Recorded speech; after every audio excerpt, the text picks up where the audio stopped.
Howdy, folks. We are live here for the a little bit late, obviously. It's about 6:30. Bell time was 6 o'clock here for the Elimination Chamber, the 2026 edition in Chicago. Right now, we are in the Women's Elimination Chamber. Right now, it looks like we've got just about everybody's entered. Alexa Bliss is on top of the chamber. She's just jumped on everybody. Kiana James got out of the way, of course. But, well, happy to have you guys. We're streaming live here on the Hardcore Sports Network and also on my personal page as well. So wherever you're joining us, glad you're here.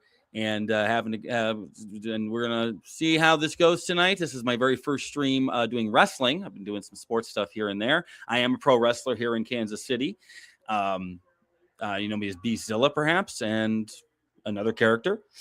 And looks like we got Alexa getting thrown back into the ring. Big super kick. Alexa takes a big tumble. Kiana James is obviously the rookie of this. No, I wouldn't say rookie, but like the newest character they're getting over here in the Elimination Chamber. And Alexa catches her in the Sister Abigail, and she's pointing at the sign. That's unnecessary. And Asuka with the mist. Alexa with the roll up. Is she going to? Alexa's out first. Alexa Bliss is eliminated by Kiana James. So the Asuka with the mist and the roll up. And that is where we are. That is our first elimination. So I'm not a gigantic fan of that, but it is what it is. It looks like we're getting our last entrant here in a minute. 8, 7, 6, 5, 4. Tell us in the comments what match you're looking forward to the most right now. Looks like Raquel Rodriguez is our final entrant. And there she goes. Immediately getting her shine in here. Throwing... Who is that? Looks like Tiffany Stratton just ate the chains a little bit. Kiana James getting knocked down, and Raquel is just tearing the house right now. So, put your predictions in as well, as we've got one elimination so far. It's Alexa Bliss. She's out. Raquel is about to. Looks like she's going for the. Ooh! Rhea's throat into the ropes there. They're definitely giving Raquel a good shot, a good push lately. Really trying to get her over as more of a threat, and so far it's working. They certainly did this here in this match, and now they're all waiting on her, and they do the big girl spot. There you go. Rhea with the super kick, and there goes Raquel.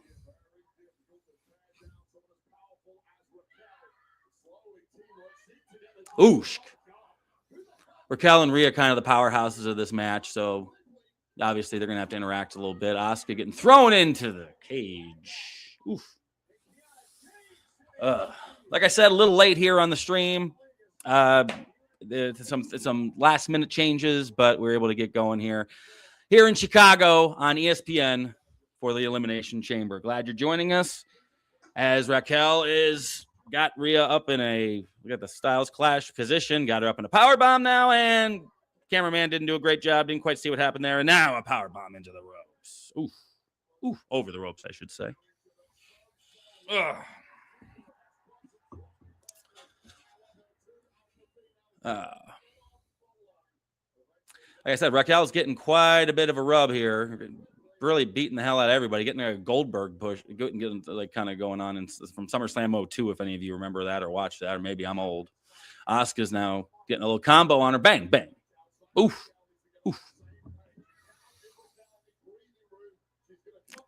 And Raquel once again picks up Asuka, looking for kind of an exploder suplex.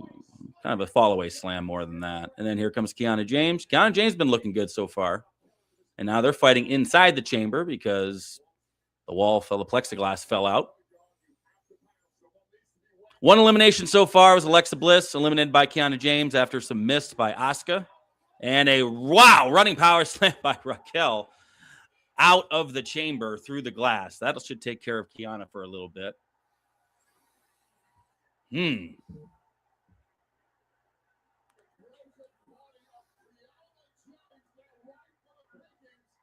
And Asuka goes for it. And Raquel, once again, she's taking some shots here and there, but she is definitely getting, double stack pin in the middle. Raquel, 1, 2. Wow. Like I said, they're really going with her. They're really giving her some nice, made her look really cool in this, really strong. She just pinned Asuka and Kiana James, stacked them up Roman Reigns style. I like that. I don't mind that at all. I don't mind that at all. Ugh. What's up, John Z? How you doing? That was a really cool spot, though. Like I said, I don't mind Raquel looking powerful like that. That was pretty darn cool. Now we're down to Rhea, Tiffy, and Raquel. Well, we're down to the final three. If anybody's had any predictions, let's let us know. Because right now, I think it could go any which way. I'm not sure if we're going Raquel. Maybe. I mean, we certainly got something going on there. But I mean, Liv's already got her match. Oh, geez, Louise. Tiffany off the ropes with a double stunner. That's pretty cool. How you doing, Daniel Barry? Sports Highlight. Nice to see you.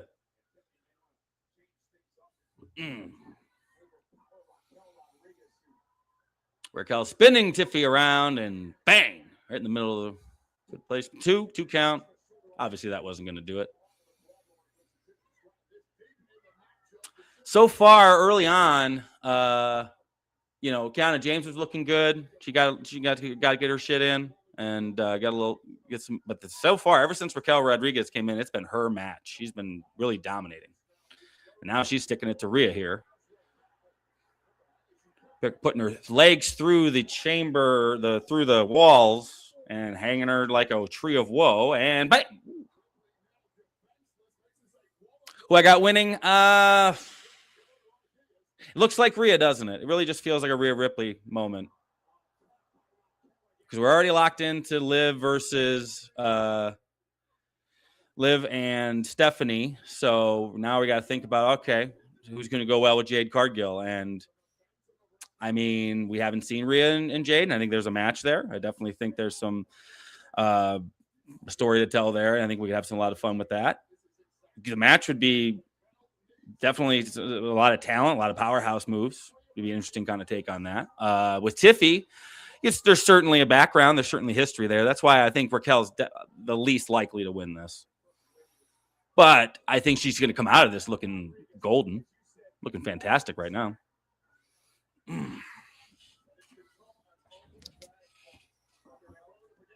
Ooh, I like that. Vader bomb into an elbow. Picking up Tiffy. I think it's obviously I think it's reasonable that it could come down to Tiffy and Rhea, and then we get hopefully they give them some time and let them roll a little bit. Tiffany gets the reversal. She's in the corner. Raquel with another comeback. A little falsy there for Tiffy. Raquel putting her on the top rope. Back facing the ring. Wonder if we're getting to a point where they may go to the top of the chamber. We already had one spot off the top of the chamber earlier. We might get another one here. And here comes Rhea with Ooh. Now Tiffy's on top. Rhea comes off the chamber, takes Raquel out, and then a moonsault. This might be it for old Raquel, and I think it is. It is. We are down to, as expected, Rhea and Tiffy Stratton. This should be good. Like I said, give them a little time here. Let them roll. Once again, thank you for joining us. Got a late start. Wanted to get started a little earlier. Kind of threw some stuff together, going solo on this one. If you're hanging out with me tonight, awesome. Raquel looked really good for the 8 minutes or so she was in there and then got eliminated. It took a lot of effort to get her out. I think she's going to come out of this looking fantastic. Triple H needs ideas. I think we can all kind of agree that I think it's fair to say that after WrestleMania 40, things have progressively just gotten to a point where things have staled out a little bit. What your explanation for that is, there's a lot of different things that could be said. I think that the end of the Bloodline, major storyline perhaps could be part of it, and just there wasn't anything to transition it into. There's a lot of things we could say. Tell me in the comments wherever you're talking from. What do you think WWE needs to do to kind of get the excitement back that we had 2 years ago at this time? Like I said, they're letting Tiffy and Rhea doing some interesting stuff. Ooh, ends with an Alabama slam. Tiffy's got her stacked up. 1, 2, kick out by Rhea. Nice strong kick. It's been a solid chamber so far. It's not terrible. That last spot with Rhea coming off the top, flipping off the top and taking Raquel down and then Tiffy with the moonsault. That was pretty sweet. That was a really good way to get the Raquel out, who was the powerhouse of the match. At least that's how she was presented. Stratton top. She's going again for the top rope. I think there's no way she's going to hit this. Rhea's going to move, and there it is. Bang. I think we all kind of saw that coming. Oh, Rhea with a bicycle kick. Getting her up. Electric chair. And for front face slam there. That's not going to do it, but that was a pretty sick move. Good transition there. And then, all right. So obviously, since this chamber opened up, our next match will probably be, I would guess, AJ and Becky, which should be fun. I'm not sure, where we're going to what the main event will be, but usually they try to, start with a chamber, end with a chamber. So we'll see. Rhea going for a finish. Tiffany rolls out, going to the corner. Rhea misses a dive. Shoulder first into the rope. Ew. Tiffy's bleeding. Got some color on her mouth there. Going again to the top. This time she hits the senton. 1, 2, and a kick. Tiffy in control right now. It's interesting. Like she's kind of playing. She's kind of working Rhea. Rhea hasn't had any consistent offense since they started this one-on-one. Tiffy on her back, rolling, going again to the top. Tiffy's really using the top rope to her advantage, and Rhea pushes her off into the chamber. Nasty bump. And I believe here we go. Rhea pulls her in. Riptide. Looking for a riptide. If she hits it, I think that's it. Ooh, there it is. Rhea 1, 2. Rhea's going to WrestleMania. Rhea Ripley wins the Women's Elimination Chamber to start off our show. What do we think of that, guys? I think it definitely could have went a couple ways, and I think this was a good way. I think if we're going with Jade Cargill and Rhea Ripley, that's a solid match. I think we could have some fun with that. Where scripts, not sure. Can't tell you. It's all good. I'm going to check some comments here in between matches. Let's take a look, because I am live on a couple different places right now. Joel Walker. All right.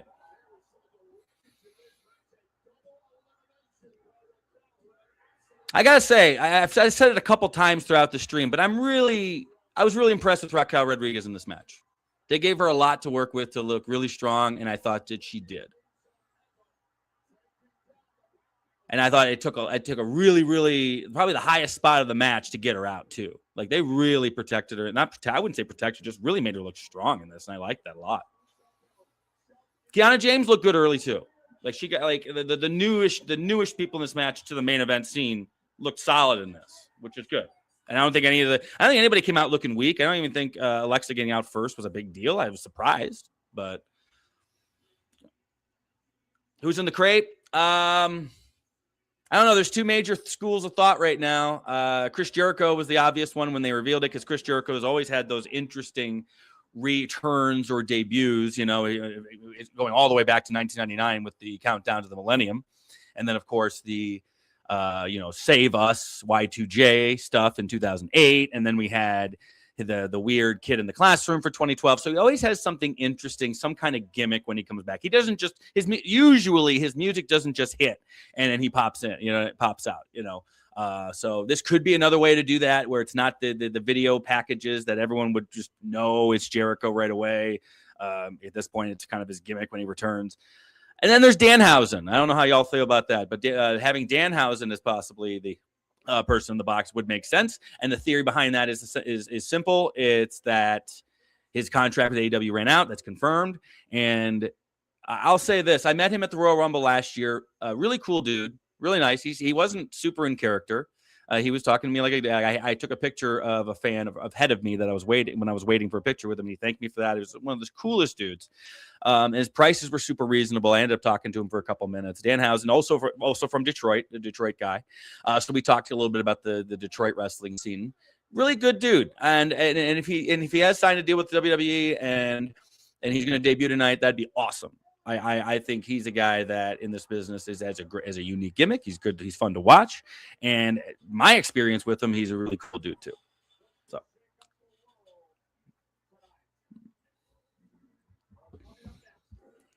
And as I expected, I had a feeling that since we started with the women's chamber, we're going to go ahead and go with the women's Intercontinental Championship match as well. What do we think about this one? This is we've been building to this for a little bit. AJ Lee's return. She had the tag match, and then, kind of just, hasn't been doing a heck of a lot since. Some people have been disappointed with that. I personally am like, well, no, again, I'm not a big fan of using comeback and people like bigger names. And I'd say AJ Lee's one of those, at least in terms of the fans have wanted to see her for a while. So she's a bit of an attraction. Don't throw a lot at her right away. Don't, and also get, she probably needs a little extra training to get kind of back into the flow of things. And so now we have this one-on-one that we've been waiting for a little bit. I think it's going to be a good one. I think Becky's been doing some of her best work since she came back. I like her heel character. I don't know. Post your predictions. Again, we got Becky Lynch and AJ Lee. Personally, I think this screams Becky in some form of cheap way, because then we're going to pay it out at WrestleMania to some degree. That'd be my prediction. That's usually how this goes when they give away what we thought was a WrestleMania match the month before. It's usually heels up, and then we pay it out at WrestleMania. This historically, that's what I think. But we'll see. Yeah. You got Becky? Yeah, I'm going to say that too. I didn't make a prediction for the chamber. I wasn't on here early enough. I probably would have said Rhea, but I'm not going to shake my own hand as a hypothetical what I would have predicted. But yeah, I'm definitely going to say Becky on this one. And I'll give my predictions as we go along with the matches. I think you can figure out, what side I'm on tonight for the title match. I love Finn Balor. He's fantastic. Fantastic. And I'm glad because me and my nephew are big wrestling fans from a long time. We talk all the time about wrestling, and he's a big Finn Balor guy. And I've said ever since the Edge feud, he really has just been kind of floating there and not really doing much. And I'm really glad that they're presenting him the way they have with this Punk feud, where now I think even if he loses tonight, he's going to look like a guy that can, especially if they let him go a while. And being that there's only 4 matches on the show and it's in Chicago, they're going to get a chance to go a while. So at least I hope they do. But yeah, I think Finn's going to come out of this looking good and be presented as someone as a credible main eventer. I know he had that feud with Rollins shortly after the Edge feud, but like I said, he was just kind of floating around being part of Judgment Day. The other members of Judgment Day were getting a lot more of the shine, and I'm glad that Finn has been put back into the forefront again. I don't know how y'all feel about that.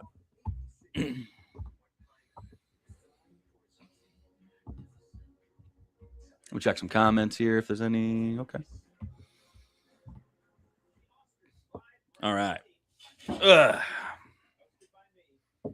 So this week, since I have some time here, we're waiting between matches. I got some commercials going. This week, I will be having my first show for the Detroit Sports Show. I have not named it yet. I have some ideas, but be on the lookout for that. It's been a nice week for Michigan basketball, Detroit Pistons basketball, as well as the Red Wings back in action after the gold medal win for the U.S. So we'll talk about that this week. At some point, I'd really like to get on one of those Raw live streams. The thing is, I actually usually wrestle on Monday nights. So like I do practice with good friend of mine who's one of the best wrestlers that I know here in the area, if not the best. So I always like to learn from him. So Monday nights are good. Not usually good for me, but maybe some SmackDowns every so often. Yep. Although the guy who coaches Friday, I know will give me a lot of crap if I say that. But, eventually we're going to get there. Don't worry. I'm calling him out by a name on here.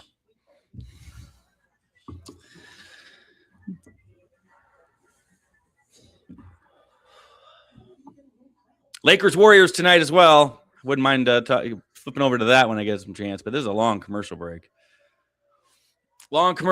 So, like I said, in the comments, we're on YouTube right now. We're on Facebook, live across a couple of streams. Wherever you're watching, leave some comments. I'll try to interact with you as we go along here. I'm just kind of riding solo. This is not my first rodeo riding solo, folks. I used to be in radio. I did basketball games by myself. I've done football games by myself. This is really my first time talking wrestling by myself.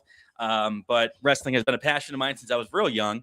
I'm 38 years old right now. Obviously, I'm 38 years old. I've been a wrestling fan since I was about 5 or 6. I grew up in the new generation: Bret Hart, Razor Ramon, Diesel, Shawn Michaels, those guys. And then obviously the Attitude Era. I was a teenager, So that was probably the best time to be in the Attitude Era, was being a teenager, because there's really speaking to you in terms of the content and the interest of it. Yeah, no, I feel like I grew up right next to WWE. We had the New Generation, where it was kind of geared towards me as a child, and then the Attitude Era was geared towards me as a teenager. And then obviously when John Cena showed up, the Ruthless Regression, we started to trend back into being more for kids. But obviously wrestling's wrestling, and we love it. So Michigan between AEW, I think. I'll be real. I don't. I used to watch AEW pretty regularly. I have not kept up with it right now. I know MJF's doing some good work as usual, because he's an outstanding character. He's one of the best wrestlers working today. I love their roster. I love Kenny Omega. I like a lot of their guys. I don't know what it was. I don't know what tuned me out. It's not that I hate the product. That's not it at all. I just haven't kept up with it in a couple of years. I am not anti AEW. I just only have time at this point in my life for one wrestling company. And I don't even regularly watch Raw and SmackDown as much as I should. I'm caught up with the product by YouTube for the most part, YouTube highlights and stuff like that.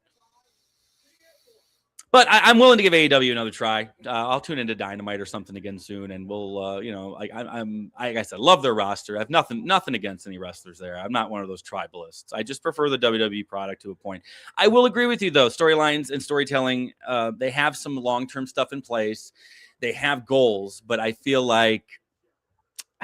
feel like I like slow burn storylines when it goes from point A to point B to point C logically. And I don't think we always do that. And that's what I'll say. And then we got the video package going. I don't know about you guys. Like I said, I'm 38. I've watched a lot of wrestling. AJ Lee, when she was around, was clearly the best wrestler of her era. I think she was, she had an interesting character. She portrayed it very well. At the very least, it wasn't a new character, but she did it so effectively. And with the little moments, because one of my favorite things about wrestlers is the little things they do. Something I'm working on as a wrestler is finding some niche things that, and one of my favorite things to point out about the little things was, if you remember Damian Sandow. So when he held his microphone, he held it like a wine glass. And I always thought that was a nice little extra touch. AJ was good at the crazy eyes. So like she sold her character exceptionally well. So this match interests me in a lot of ways, because I consider Becky in a lot of ways the best of her era. So this is, in a lot of ways, in the women's wrestling world, a dream match. This is very similar to that of Rock Cena, but maybe obviously not to that high level. But I think they're both fantastic women's wrestlers, and they both have interesting characters. They've got this long-term storyline building for a little bit. It's interesting that we're going with Chamber, which again lets me believe that AJ Lee's finally going to take a loss in this one, and then we're going to build to Becky and AJ in a rematch, perhaps with a storyline perhaps with a stipulation of some sort. We'll see. I don't know. Let me ask you this, guys. How do you feel about Becky Lynch's Intercontinental title run? Because I liked to this point. Let me know what you think. Because I've enjoyed it. I like her character. It's different than big time Bex in the best of ways. I've enjoyed her little run here. I don't like that Lyra Valkyria kind of bit the dust after that, though. I don't think they blamed her for the bad match they had, and I don't think that was entirely fair. Because I think Lyra Valkyria is great. Entrances are coming up. Becky's coming out first as the champion. Not a fan of that. I don't know how you all feel about that. Well, if you're the champion, I think you're the last one to come out. I think that should be just a blanket thing, face, heel, whatever. And I know when John Cena was the title. I remember a couple times where I think Miz came out first for their WrestleMania match. I don't like that. I don't know about you. Storylines are met in AEW. That's part of my issue. I think I just tuned out of some of that didn't have anything that really interests me at the time. Oh, Swerve Strickland's another guy I really like. Really like him. I don't know what he's up to now, but that dude is very, very good. I'll check the comments here as Becky makes her entrance. Mm-hmm.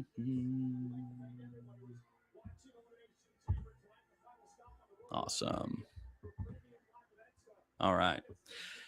Not sure where Scripps is. I haven't met him. This is my first time. I'm Michigan Mike. I'm happy to be here with you guys today. If he wants to catch back in, obviously I'm available on Messenger. If we can figure that out, I'd be happy to have somebody to join me. I'm happy running it alone, solo. It's been a while since I've done this, but we can figure it out.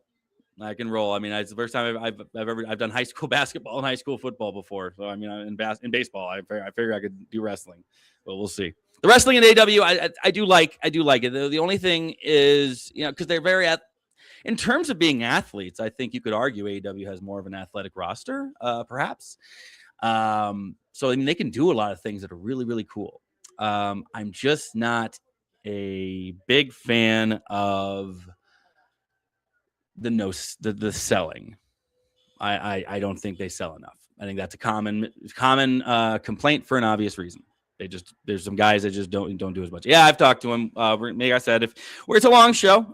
If we can figure it out and we can get this going, I'd be happy to.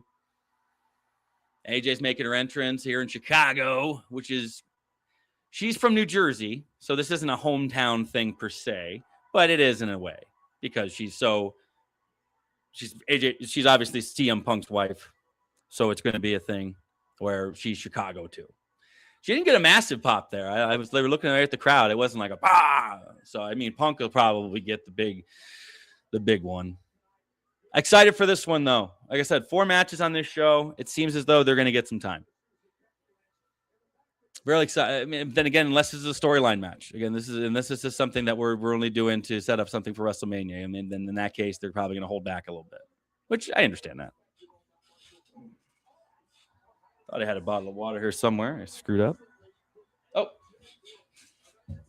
it is empty. It is empty. God dang.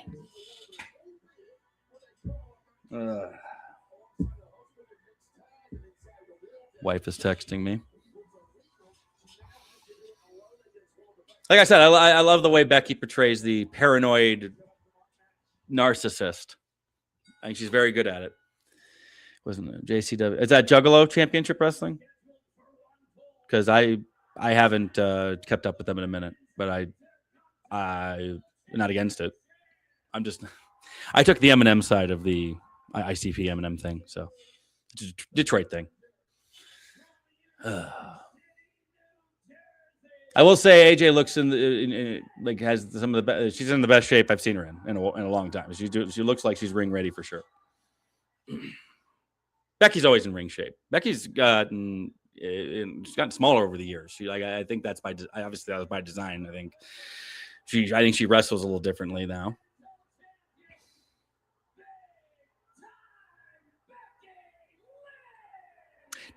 Maybe I just didn't notice she brought back the Big Time Bex thing.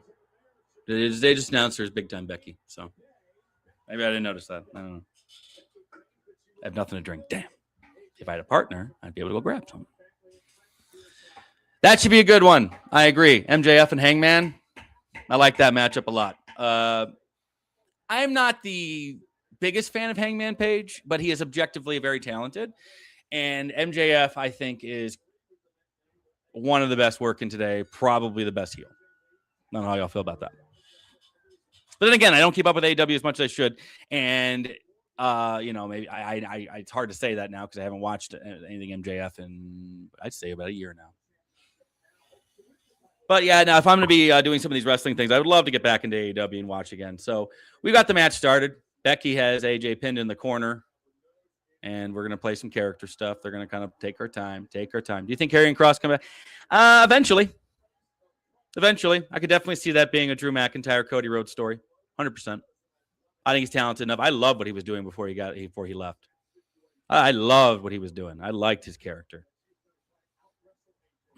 It reminded me, this is going to date me a little bit, but Sean O'Hare did a little of that back in the day. If anybody remembers that. Sean O'Hare had this thing of, I'm not telling you anything you don't already know. He was kind of being the devil's advocate character that Karrion Kross was playing. And they cut it short. Like, he only did it for like 2 months. And then they gave him Roddy Piper as a manager.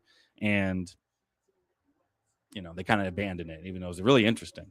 And Sean O'Hare was playing it well enough. I just don't think Sean O'Hare was probably the wrestler they needed for that. But similar if you go back and watch some of those old SmackDowns he was on.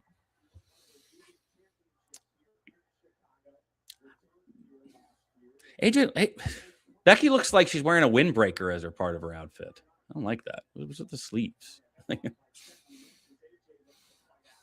But they're working a headlock, throws her into the ropes. We do drop down, doing a drill. Woo! They're just running drills. And AJ going for the crucifix into a roll-up. 1, 2, early near fall. Probably should have kicked it 1.5, but that's okay. Is he now? Oh, yeah, I did see that. I did see he's the MLW champion. Good for him, man. He's good. He's good. I like him a lot. I like Karrion Kross. I wasn't a huge fan. I liked his NXT work, and then they kind of ruined him when he came up. So you lose interest after a bit. But I actually liked Final Testament. I like that little group he had. I don't know. I was always the last couple years I was starting to get into Karrion Kross. Then he left. And obviously you know the story behind that, so it wasn't necessarily entirely his fault. Becky and AJ working just some chain stuff, working just typically they're on the ground now. AJ's got an arm bar, like a face down hammerlock, twisting. She's got a bridge. Ooh, that looks nice. Just once, wouldn't it be funny if someone tapped out in the opening chain? It did happen once. So so if you remember, some of you might not. Obviously, I'm old. Halloween Havoc, 1998. Chavo Guerrero was set to face Stevie Ray, and then right afterwards he had to face Eddie Guerrero. So what he did was Stevie Ray got him in a wrist lock, and he went and tapped right away and said, "Oh man, I'm sorry I lost that. Well, Eddie, I guess we got to wrestle." So it was his way of getting out of that match to wrestle Eddie Guerrero. It'd be really funny if we did that again. No, I've never seen that since, and I didn't see that before. And like someone like Santino Marella would have been able to do it really well. But yeah, someone tapping out in chain would be fun. UFC, absolutely. Love UFC. Love the UFC. It's been since college, since Brock started, really. That's when I got into UFC, was when Brock transferred over, because I was interested, because like, holy shit, Brock Lesnar could kill some people. And his run was fun. It was good. But then I got into it after that. I really enjoyed it. And I'll tell you why. Well, the biggest reason is I'm a big boxing fan. So like UFC just was a natural transition, because boxing got boring. There's no really, after Mayweather, there's no superstars anymore. And don't tell me Jake Paul. Back to the match here real quick, because I kind of gotten off track. They're still working. And, now we're getting to some strikes, because Becky just comes back with a big boot. AJ's in the middle of the ring, and Becky's laying the haymakers, getting her for a mount. Boom, boom, boom, boom. I like that. I like the psychology there. Becky was trying to out wrestle her. She couldn't. And now she has to beat the hell out of her and use her fists. That's not bad. I did see that. And I'm torn. I want to watch it because it would have been a great matchup 10 years ago. I want to watch it because if you guys don't maybe man, some of you probably will. Ronda Rousey at one point was the shit, and you couldn't miss one of her fights. It was must see TV. I was not into MMA when Gina Carano was around. I'm aware of Gina Carano. I have watched a little of her fights on YouTube. I'm interested to the point of it's a name fight, but it's like going to watch a Jake Paul fight. Do you feel good about it? Do you feel good about spending your money on that? So, like, I watched the Paul Tyson fight and I regret it. I almost went because it's like, how often will I get a chance to see Mike Tyson fight? And good God, am I glad I didn't go to that. Becky with the rolls her up in the center, near fall. How do y'all feel about the advertisements in the ring? I don't mind it because, again, boxing, MMA.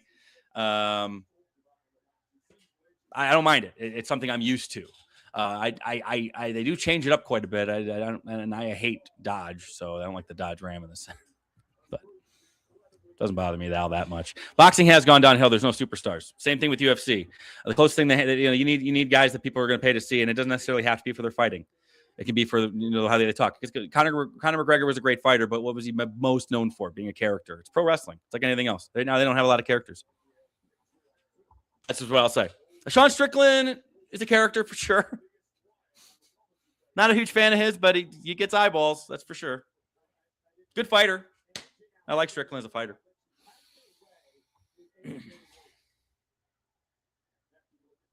Becky into the corner, flying elbow, bang. And we are in the heat, folks. Becky is taking it to AJ Lee.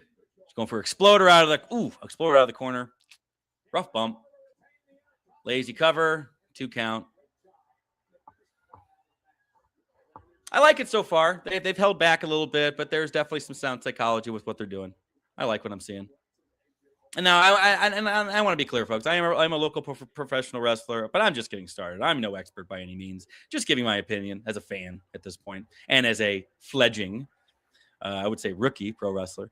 Yeah, I'm looking forward to the fight at the White House just to see the setup, just to see how interesting that is.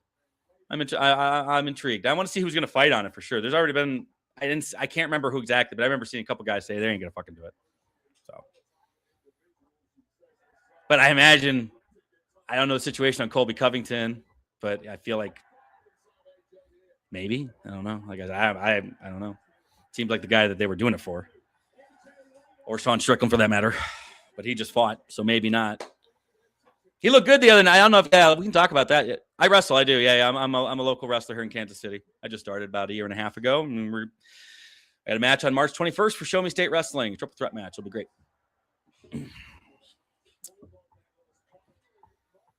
Follow me on Facebook. It's Beastzilla, Mike Dansky, Beastzilla. If you guys are interested and you're in the Kansas City area, let me know.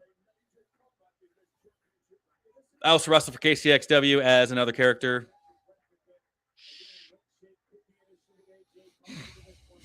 I wear a mask, so only two guys wear a mask. I probably just told myself that. That's all right.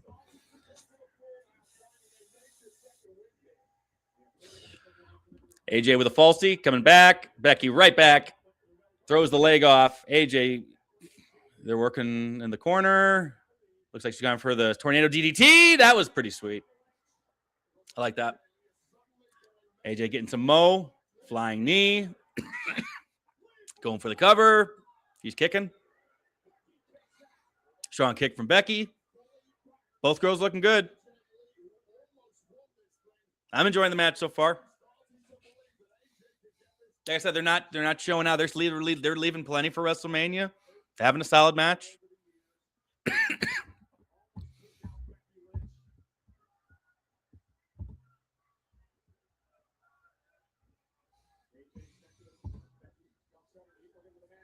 We got a victory roll from AJ and a reversal. 1, 2. Kick out. Becky to the ropes. And they kind of telegraph that one a little bit, but that's okay. They're getting their timing down. Oh, I had a hurricane by Becky. 2 and a kick. Strong kick. Wrestling is exceptional. It's really pushed my cardio for sure. I lifted a lot of weights to train for it, and then of course I hit the treadmill bit. But once I started wrestling, I've really had to push myself cardio wise, and I can wrestle a 5-10 minute match. I'll be breathing, but I'm not terrible. I've really improved over the past year. I'm trying to lose weight for it. I mean, I'm 275 pounds right now ish, depending on what I ate that day, but 275 pounds. I was about 305 when I started. So working to the outside, looks like AJ trips Becky. AJ's going to go to the top. I think they're working to the finish at some point here because AJ's getting some more in because it was Becky was controlling. Oh, I say that, and then Becky reverses her and crotches her in the corner here. Tell you what, one of the things about Becky's heel character is that I've hated her gear. And I think she's doing it on purpose because I do not like this gear. I don't like it at all. She's wearing a windbreaker at the top. You might as well wear a Hornet starter jacket at the top of her gear. That'd be tight, though. Someone did that. That's a face pop or in any building. Becky with the armbar. AJ fighting out. She's got the roll up. A lot of pin reversals in this. They're definitely working pins. They're going back and forth. AJ with a kick to the face. Slow bump. They're down in the center. AJ with the cover. 1, 2, kick out. Can't help, like I said, I think we're going to see a finish in the next few minutes. At least that's what it feels like. And the referee's leaving. And, looks like okay, so it looks like the top turnbuckle came off and she's putting it back. I guess I missed that. I think obviously Becky did it because she's the fucking heel. I just didn't see it. And here we go. I knew it. Here we go. Ref bump. Roll up.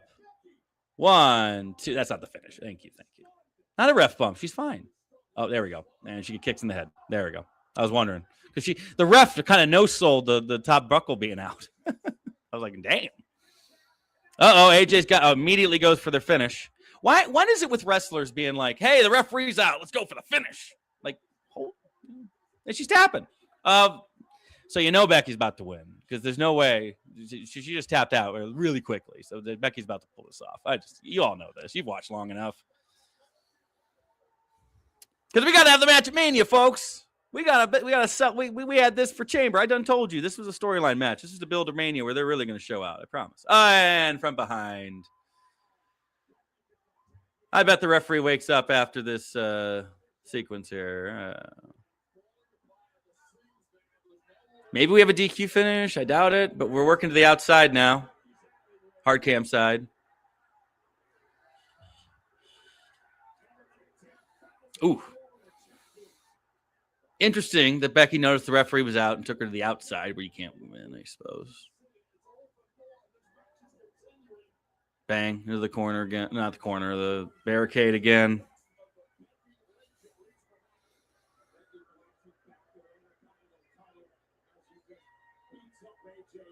We're working the outside. The referee's down in the center. And then anytime she's bringing her over to the belt, throws her into the barricade again. It's a lot of barricade throwing. Just a whole lot of barricade throwing. She's just working that barricade. So, like I hope she told the later matches, don't fuck with the barricade. I'm doing a whole lot of it. And she's pulling out the chair. I feel like that would have been a better move earlier because the referee's starting to wake up. Just me. Becky's pulling her back in. AJ's fighting back. Boom, boom. Elbows. And barricade. This whole last few minutes has been barricade. Aha. So the barricade is your weapon of choice. I accept. Ha! Boom.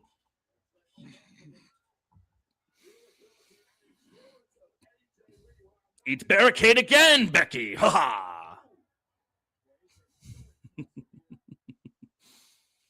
That's it. I think we're building to a barricade match at WrestleMania. Sign me up.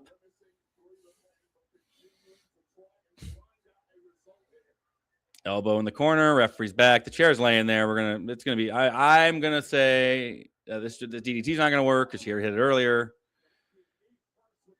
They're really slow playing this finish, and there's the DDT on the chair. DDT on the chair. Becky's gonna go get the ref. Maybe AJ kicks out of this one. I think. My guess. Let's see. Oh, no. Here, she's going for manhandle. Yep. And that's it. That's got to be it. Manhandle slam. 2. No! Ooh. Okay. Wow. Would have bought that as the finish. Easy. That's interesting. That is interesting. And Becky's selling it like a motherfucker. She's good. She's shocked. Can't believe it. How could that not be it?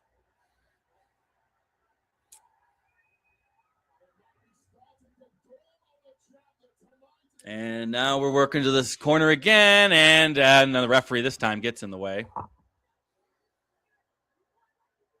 And, oh, shit. AJ, roll up. 1, 2, kick out.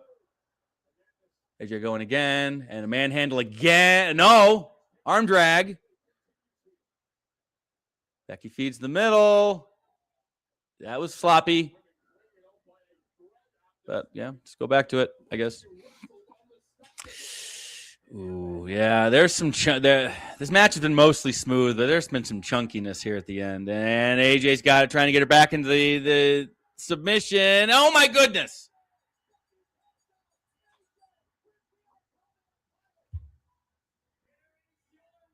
Genuine surprise.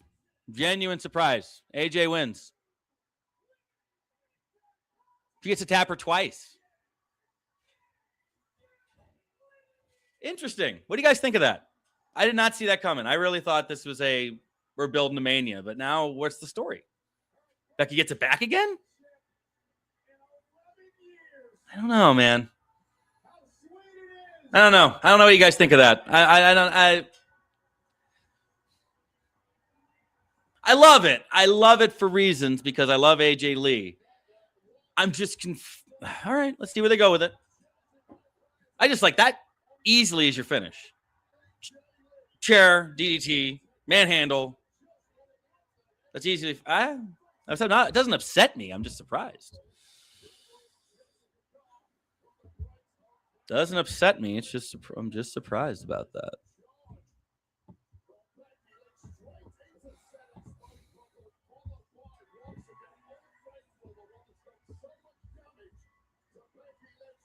Good match. Like I said, as I went along, the psychology was sound. Becky tried to out wrestle her early, couldn't. Started striking, started using the corners, using the barricade.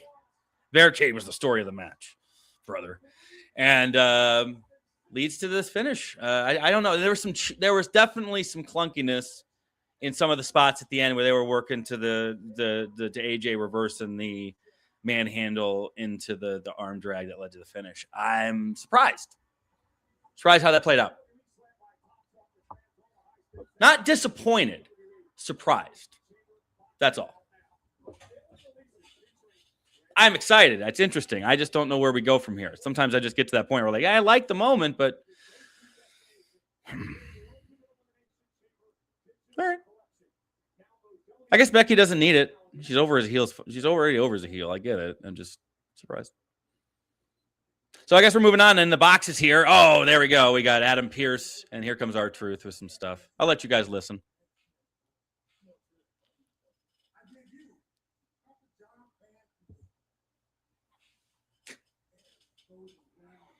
Okay, I'm gonna tell you right now, the Papa John's pan pizza is not that good. It's not. They undercooked mine. That one's cooked way better than mine was. First things first, and the crust is really parmy. And if you're into parm, that's great. Fucking Domino's and Papa John's, they come out with cool things, but then they parm it up. There's nothing wrong. Like parm's okay. I don't mind parm with some pizza, but man, they go all in with the parm on the fucking pan crust.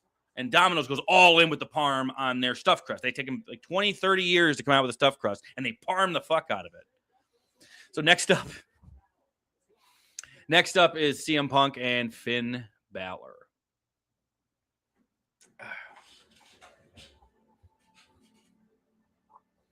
So we are live here on my personal page. Thank you for watching if you're along with us.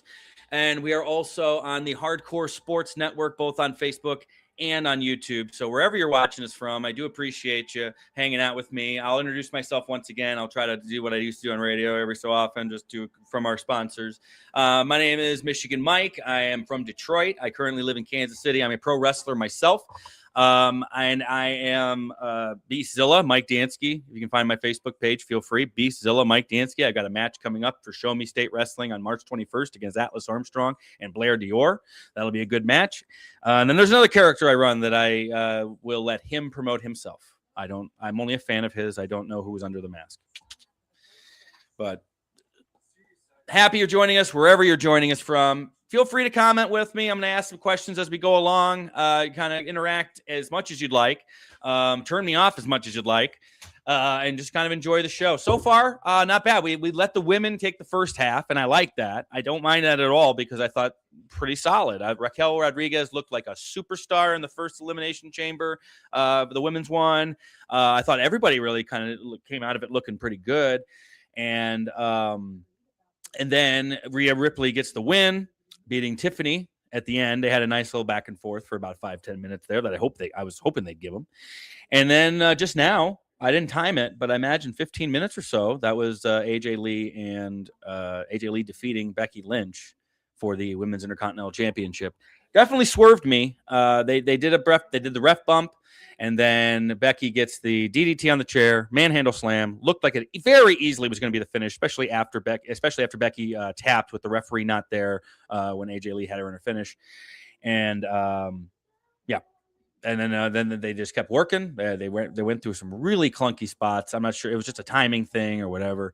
And then eventually Becky takes the loss and loses the belt. I think they booked that in a way to make swerve us, because it certainly felt like that manhandle slam was 1, 2, 3, let's go home, and we're going to WrestleMania. And she has a built-in excuse. AJ has a built-in excuse because I made you tap out. Instead, AJ is our new Intercontinental Champion. Don't hate it. Just again confused. Seeing where we go from here. But I'm not one of those pricks that's going to overreact. I'm not going to say, "Oh, this is stupid. I'm done watching." Let me see where it goes. Then I'll complain. That's always been my thing.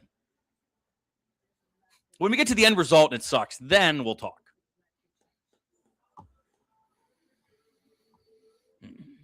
So anyway, let me know where you're watching from. Let me know what you're looking forward to, because we got CM Punk and Finn Balor coming up here in a little bit. We got the men's Elimination Chamber later on. And then we are headed to WrestleMania after this. We got 2 nights of WrestleMania. I'm sure I'll be involved a little bit of that as we move along. I think I'd love to be more involved with some of the wrestling content on the Hardcore Sports Network as we move on the road to WrestleMania.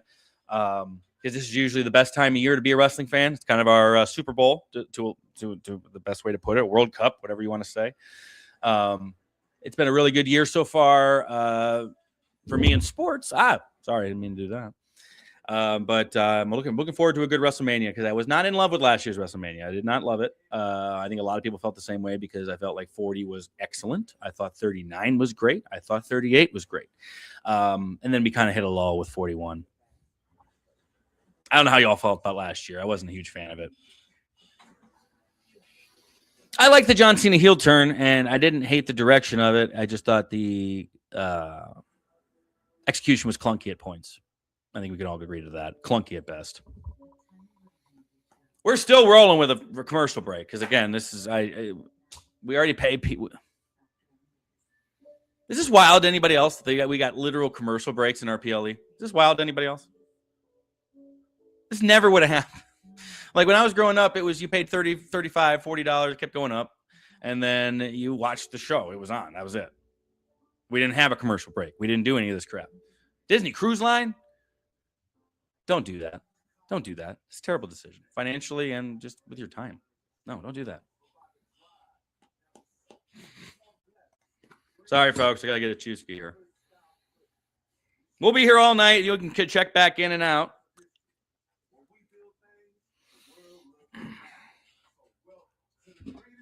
I think the next live stream will be on. I'd really like to do a Red Wings one, watch some hockey.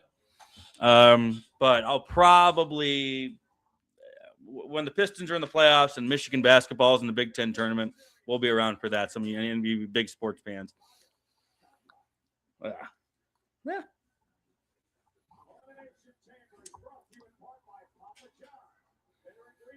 Maybe it's the Papa John's near me. I'll just say that. Maybe it's the Papa John's near me, but the pan pizza is not great. It's not great. Here's the thing. I hardly ever eat carbs anymore. I'm in training for some matches. I don't eat carbs anymore. So when I got that and I was like excited about it, bum me out, bro.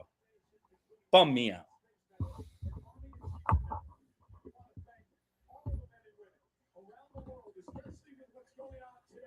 Somebody like to post of Old Glory. I don't know who Old Glory is. I've never heard that name in my life. I'm not aware of the professional wrestler for KCXW that you're referring to.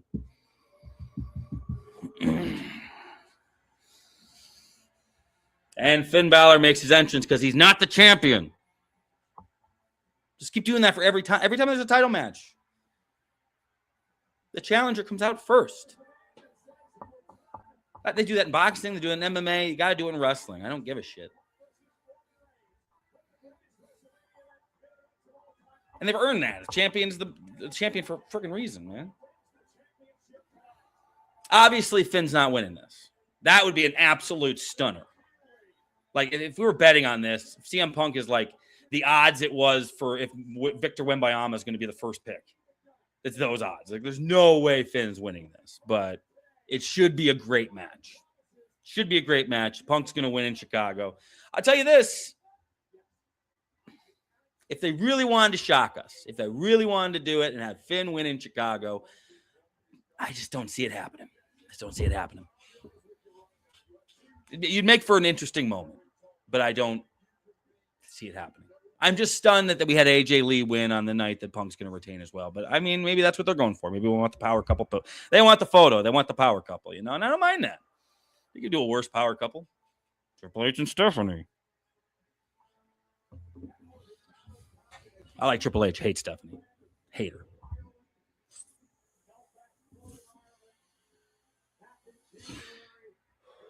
Oh, I love tobacco. All right.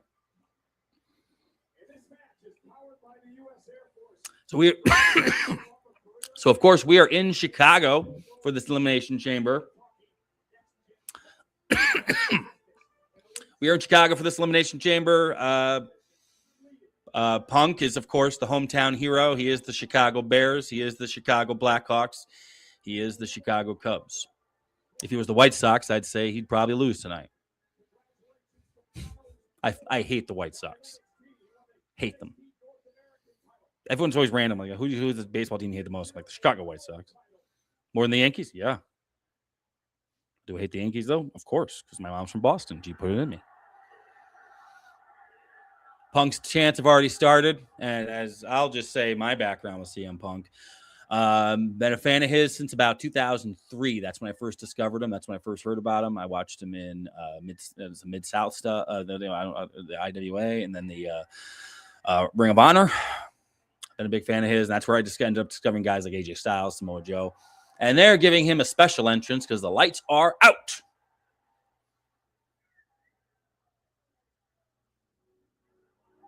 Oh, my God. They're giving him the Chicago Bulls entrance. That's the one team I didn't mention earlier. I said Bears, Blackhawks, and Cubs. I didn't say the Bulls because he's giving the literal. He's got the Bulls entrance. Oh, that's cool. I hate the Bulls. Fuck the Bulls, but that's cool. The less I hear about the 98 Bulls, if I never hear about that damn team ever again, the damn 90s Bulls ever again, I'll be a happy man. I'm so tired of hearing about them, man. I grew up with them. I understand. They were great. But I know there's only one of you watching, but the Warriors would dog walk them in 7-game series from a couple of years ago. I don't think that's controversial. They dog walk them. This is a cool entrance, though.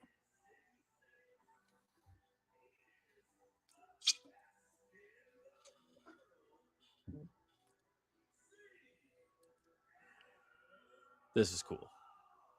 As an NBA fan, as a fan of just basketball entrances in general, I think the Detroit Pistons had a great one with Final Countdown. This is pretty sweet. Serious by the Alan Parsons Project. He's not losing now. He's not losing now. There's no way. He wasn't going to lose anyway, but he ain't losing after coming out with the Bulls entrance. That's not happening. No. There's no way Punk's losing after coming out to the series. There's no way. He wasn't going to lose anyway, like I said. But this locks it in. Like you're not doing the Michael Jordan entrance and losing. Or the Ron Harper run. I don't know. Whatever your favorite Bull was. How you doing, Agent Warrior? Nice to see you. We are about to get started on CM Punk and Finn Balor. It's going to be a great match.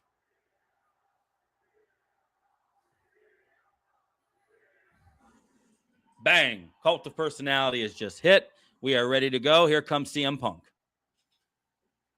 I like that jacket. Oh, you got Larry forever. Look, I love CM Punk, but I'm not getting merch with his dog on it. I'm not doing it.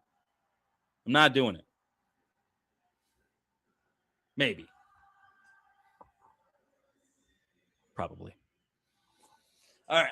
Punk's doing the Chicago entrance. The whole crowd's cheering. The whole crowd is singing along. I really liked the Bulls thing that they just did. I know some of you just checked in. I really liked the entrance they were pulling off here, the special stuff.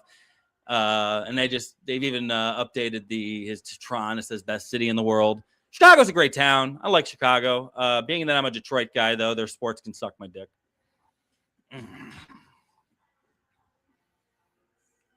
I don't mind the Cubs. We don't play the Cubs. The Cubs are fine.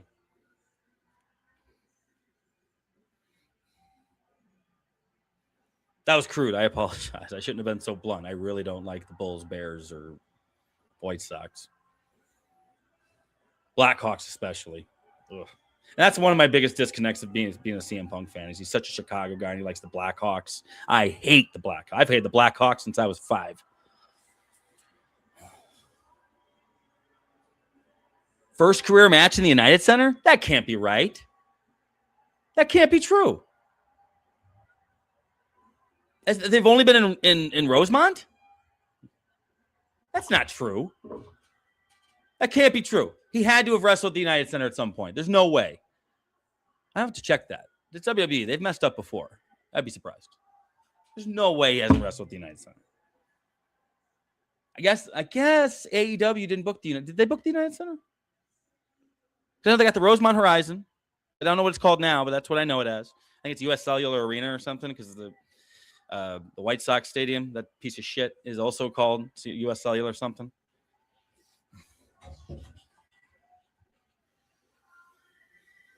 Punk's really soaking in the Chicago entrance, and they're eating up time as well.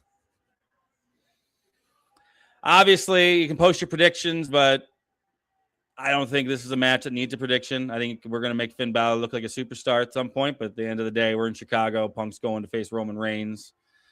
Going to be a banger of a match. Can't wait for that.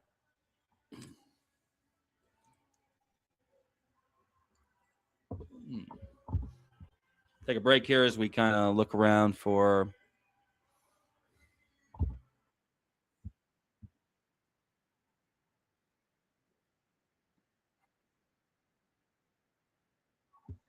Again, we are live here on the Hardcore Sports Network. We are live on my personal Facebook page. I don't have my YouTube set up yet, but that is coming because I'm going to have a review of Scream 7.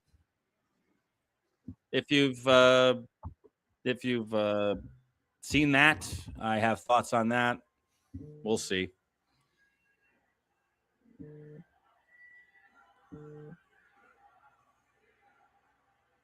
All right.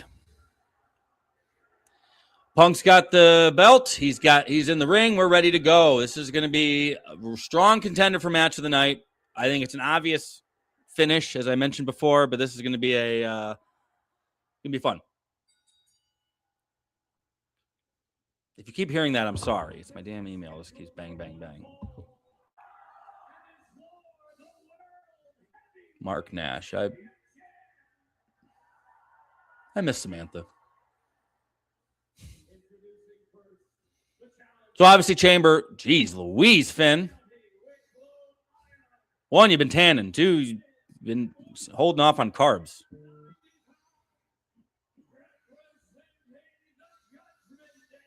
But anyway, it should be a fun one. Oh, man. Like, anybody who's facing CM Punk's going to be a heel. So, I mean, with the way Finn's been running his mouth, of course, he's going to get booed.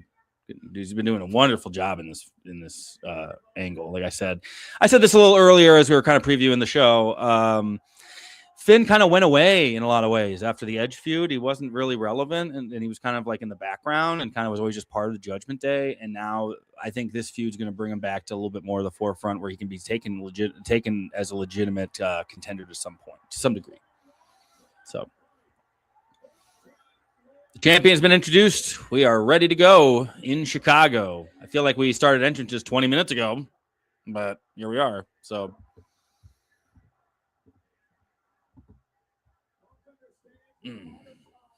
I said, wherever you're watching from, feel free to comment and let me know what you think of the show so far if you've been watching.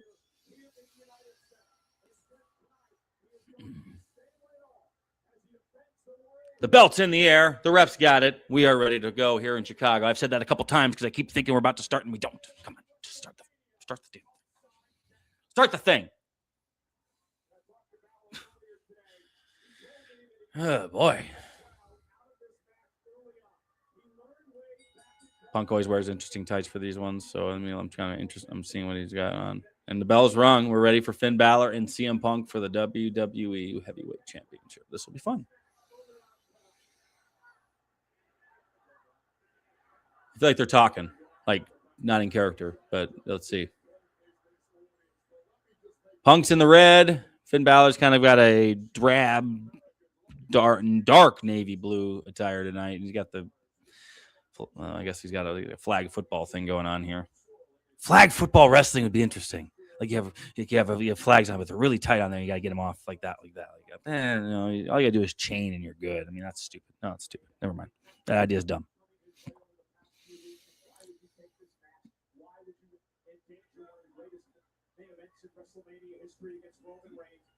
Working chain, working in the middle, right there on the Dodge Ram logo.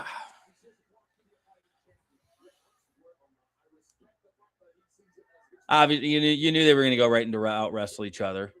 This is because that's their motive. That's what this feud's about, is being a better wrestler. So they're going to try to out wrestle each other. This isn't going to be. I don't think this is going to be a brawl of any kind.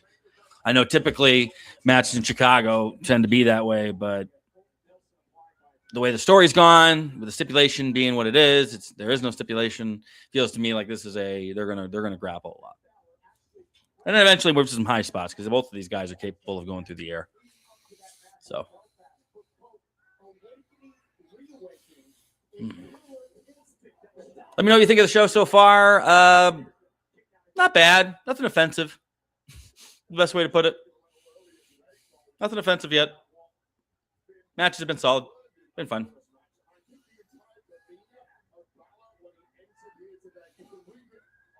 Like I said, just once, have someone win in chain. Just one time.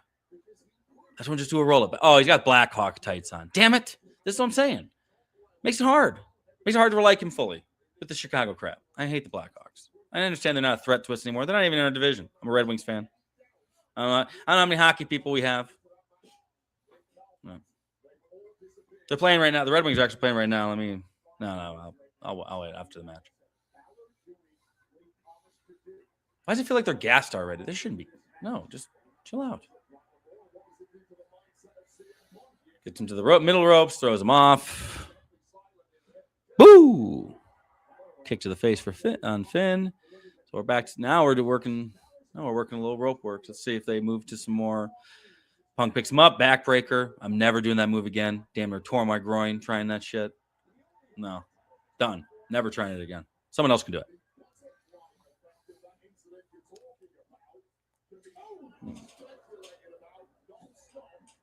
DraftKings is trying to get me back. Not happening.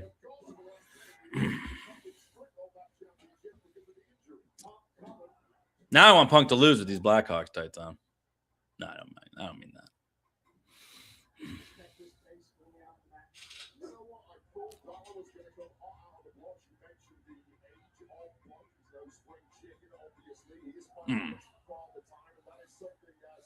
They're taking their time. They're not going wild here.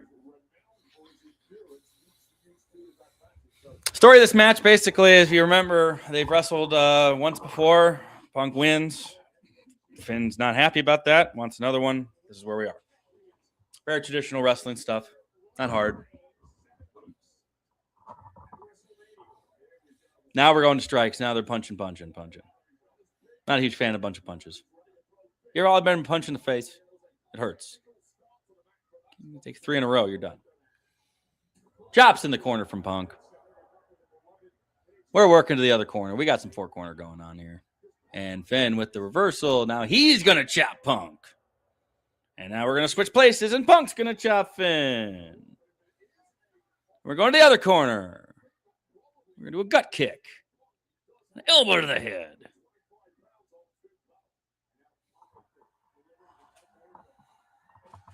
They're just doing a little 4-corner spot, getting some going here after they worked in the middle a little bit.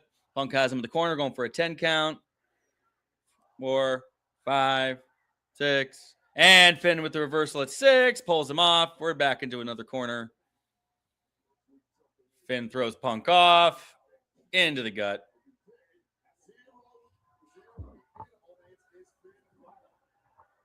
No viewers, so I'm going to chill out and just watch the match.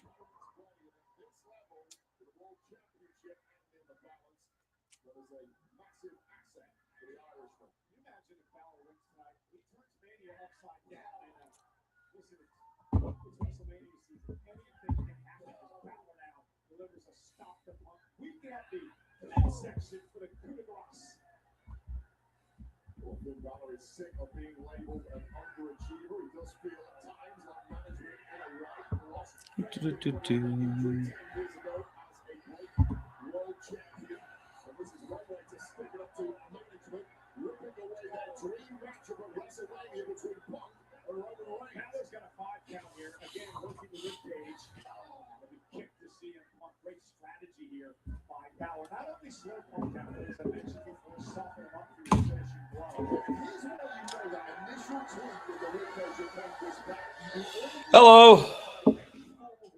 Thanks for joining us, everybody. Wherever you're watching us from, hope you're enjoying the match. CM Punk defending against Finn Balor. Finn's got him in the corner doing some shoulder blocks. They've been working corner a lot. Doing a big 4-corner spot, moving around to each corner. Taking their time. Punk gets thrown into a corner. Buckle, another chop. Lots of chops. Tons of chops. Chopping it up. If Gunther ever started a podcast, Chopping It Up is a great name. Just saying. They do all these stupid podcasts on WWE anyway. Might as well give Gunther one. He can talk.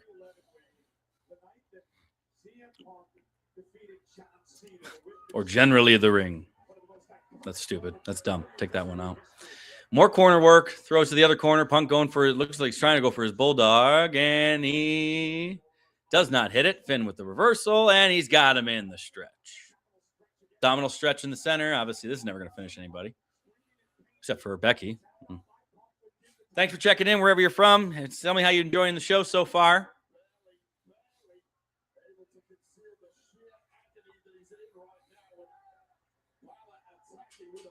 Punk's in the abdominal stretch in the center. They're really working this one.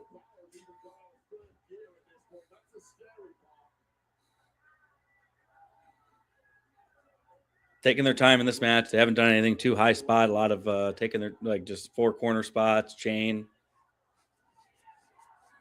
Punk's going to hero out of this. Punk with the, throws him off. Double leg in the center. Is he going to go? What is he going for here? He's trying to go for something. Gets kicked off into the middle. And, double down. Really for a double down, isn't it?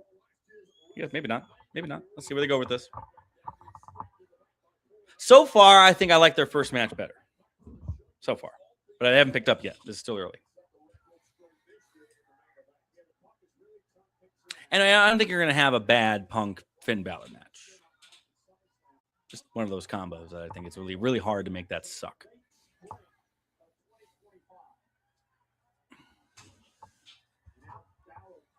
Ugh.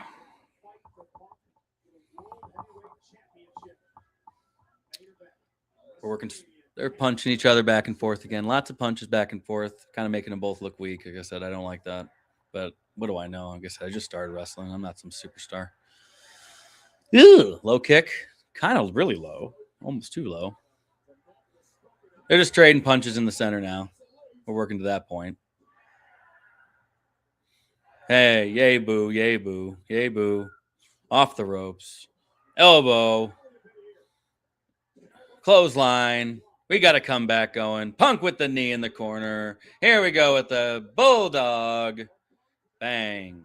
Comeback sequence complete.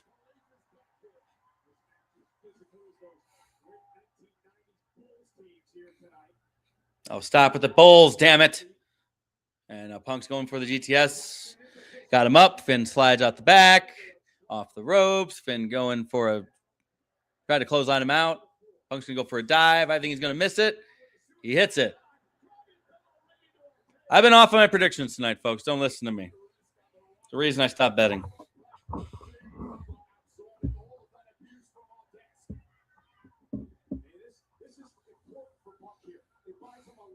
Finn laying on the table. I'm sure we're working to a spot there, and I'm sure we're working something on the table. I don't love the new tables. I don't know about y'all. I don't know.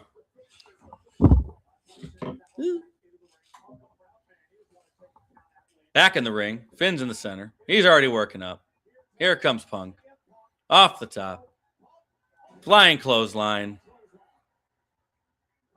Finn's eating a lot right now.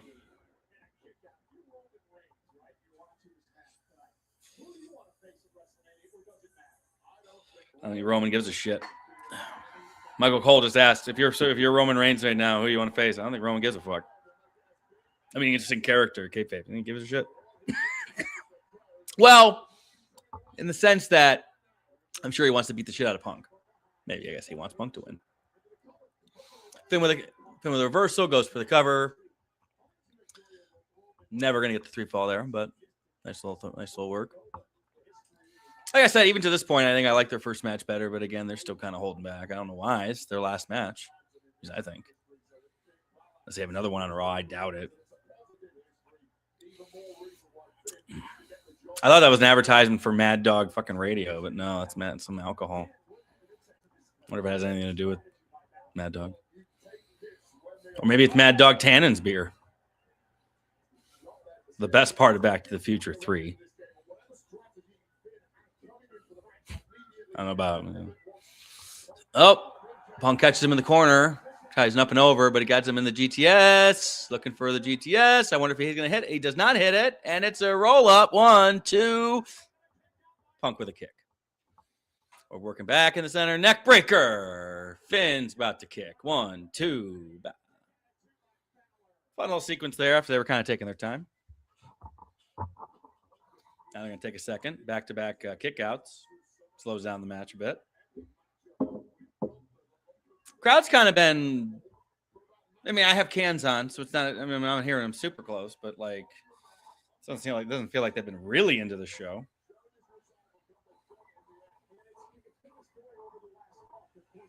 They were hyped for the entrance. Even for AJ's entrance, I thought they were kind of dull for it. Punk's obviously not. That's who they came to see. I understand that, but...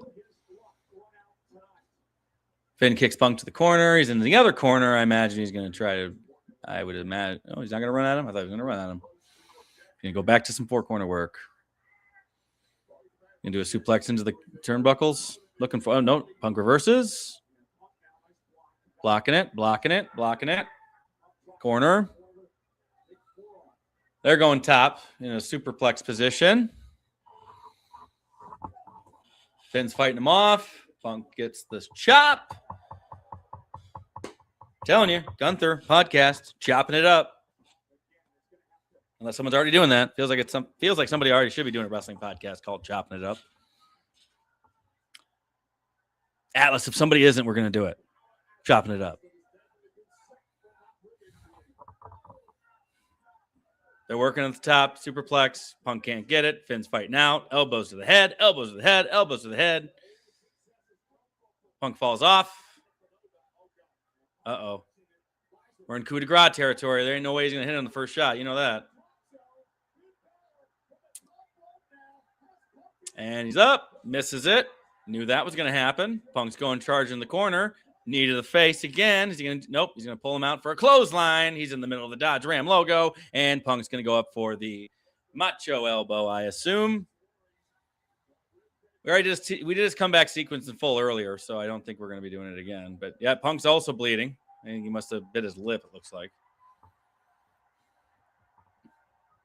Punk going for the elbow. Bang. If you are watching me on my... Oh, nobody's watching now.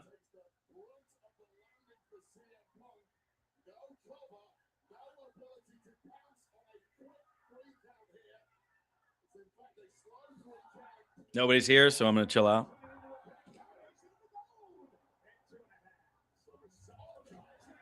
Sling blade by Finn. God, it really just feels like the crowd's not into this. It's not bad. Like I said, I think I still like their first match a little more, but... I mean, I hate to say this, but maybe he doesn't want to go full out because Punk's got a big match with Roman coming up and want him hurt. And Punk comes back with the clothesline. I feel like got to be working to a finish at this point. Like those of you who don't have cans on, haven't been on thing. Does the crowd seem out of it to you? This doesn't feel like a Chicago crowd at all. And I feel like the matches have been fine. And we're going Anaconda Vice. When was the last time Punk finished someone with the Anaconda? When was the last time Punk finished someone with that? This might be the time. Nah, this isn't it. They're going to work out of it, but going for the roll up. Got him in the mat. Got him in the 1-2. Obvious Punk kick out. Working center. He's working elbows. Punk's getting his ass kicked. Jeez, he's looking rough. Got his mouth bleeding. His neck's just bouncing around on those elbows there. And Finn's going right back to it. Very Gunther style. He's got him up in the reverse DDT position. And I imagine it's going to be the... There we go. Coup de grace. I mean, he missed the first one. Feels like he's going to hit this one. And he does. Let's see. Maybe 2 kick out. Saw that coming. Kick out by Punk. We are still rolling. He has not hit a GTS yet, so I feel like that's what we're working for the finish. He's already got the Anaconda Vice in and been worked out of it. Now, again, I'm not sure exactly the last time Punk finished someone with an Anaconda, but maybe. We'll see. Like I said before, this feels like an obvious finish. I feel like we've already working towards Punk Roman. Punk Roman's the match people want, so it's just a matter of time here when Punk finishes the match. And they're in Chicago. I mean, I said before the match, it'd be interesting if they threw it on Finn and we had a triple threat, but we're already talking multi-man match for Drew, so we don't need to do that on the Raw side of things. Too many multi-man matches gives you WrestleMania 2000. Punk's looking for... Oh, he reverses it into the GTS. Boom. GTS, and Finn falls out of the ring. Okay. He finally hits his finish, because I said he hadn't hit it before. He hadn't hit it in this match yet. Now he hits it, and he falls out of the ring. Now he's got to pull him back in, and Punk's already gotten his ass whipped his last 5 minutes. Like he's really selling his ribs. He's selling his he's bleeding out the mouth. Good match. Good match so far. Attitude Era. I get it. I know. I like the Attitude Era as much as anybody, but I'm kind of ready to just like the wrestling wasn't great. The stories were great. The wrestling wasn't great. I think we're in a really good era for wrestling. Stories could use some work. Is the best way I can use some work. Yeah. You're right though. It was can't miss TV. Totally agree. And Nitro. There was a time in my life where Nitro was that way, bro. You couldn't miss Nitro. I was a WCW guy though. I mean, well, not first and foremost, but I watched the show. I liked WCW, but I watched WWF. That was my first and foremost. I like DDP, Sting. You know, big on those guys. I was a huge fan of Dean Malenko and Perry Saturn too. Chris Benoit, that group, Eddie Guerrero, that group was awesome. And Punk picks him up for the GTS. Finn flies out of the top. Another sling blade. They're working a nice little sequence here, keeping us guessing. But man, it's kind of waiting for Punk to hit that GTS again, and another shotgun drop kick, which I've taken that into a corner. It's not great, but you're in charge of your bump for the most part. And Finn's gonna go for another one. I'd be really surprised if he hits it, and it's wow, cool. He reverses a coup de grace into a not great sharpshooter, but he did his best. He's got it. No, don't tap yet. Don't tap. Don't do it look like shit. I don't think he's going to tap. He might. He's got it. It's still not great. It's still not a great sharpshooter, but he got it up, and it's fine. He's going to roll the ropes. Finn's got the ropes. That was cool. I just wish he got the hold a little better, but, you know, I'm not going to be nitpicky about something that was super athletic as hell. Can you try it again? Nope. Finn's reversing. Nice back and forth here in the last 10 minutes. Really, neither guy has been taking full control, and Finn's looked pretty solid. Punk's got the leg. He's kicking the face. I like that. Ooh, write that down. Grab the leg, kick the face. Uh-oh. Ooh. Like Punk's just wailing on his face now. I don't know what we're going for. I mean, the GTS targets the face and the head. Might as well do that here.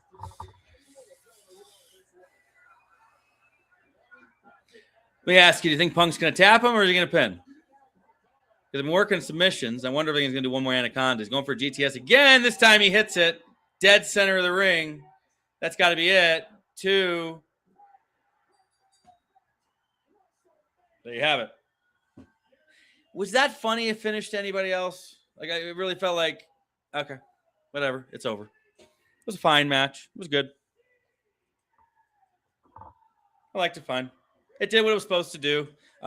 Finn didn't look like a bitch. He had plenty of time. He could have won that match. And, you know, didn't. But I think, again, I was hoping this match would be presented in a way where Finn wouldn't come out looking too bad, and then he didn't. He lost 2 matches to Punk, but, like, I don't think that downgrades you at all. I think it just makes it so that the fans think you're not as good as CM Punk, and that's not the worst thing to be as the champ right now. But, like, I also think Finn might be due for a face turn. It's been a few years, and I think the fans are ready to get behind him because he's been interesting lately. But it would have to be towards Dominic Mysterio, and I think there is a story there, and I think that might be where we're going. It's just my opinions, just predictions. I'm wrong frequently. So we're on to the chamber. The women's chamber earlier, I liked it. Made Raquel Rodriguez look like a stud. Kiana James got some nice work in there as kind of the rookie of the match. And then Rhea and Tiffany looked strong at the very end. Very, very nice women's chamber match. And then it ended, of course, with Rhea Ripley, as we're going to get Rhea Ripley and Jade Cargill, I would assume, at WrestleMania, unless we mess around with that and make it a multi. Could be a multi-man match, woman match, I suppose. But yeah, we are headed towards Rhea Ripley versus Jade, and I think that's an interesting match. Two similarly sized women, powerhouses, should be fun. And then, of course, on the other side, we have Liv Morgan and Raquel, Stephanie Vakir, which should be good. I like that. I like that a lot. Big fan of Liv. Big fan of Stephanie. Should be good. WrestleMania is starting to come together. We certainly got our main title match. We got Roman Reigns versus CM Punk. Awesome. Can't do much better than that. And then here we go. Looks like we're going to get Finn and Punk are facing each other now in the center of the ring. What a battle that was. And Finn's going to put his hand out, I believe. Oh, yeah. I think we are going to get a Finn face turn. Because here's what's going to happen. My prediction. Dom Mysterio or in Judgment Day are going to say, why did you shake his hand? And it's going to be the whole thing.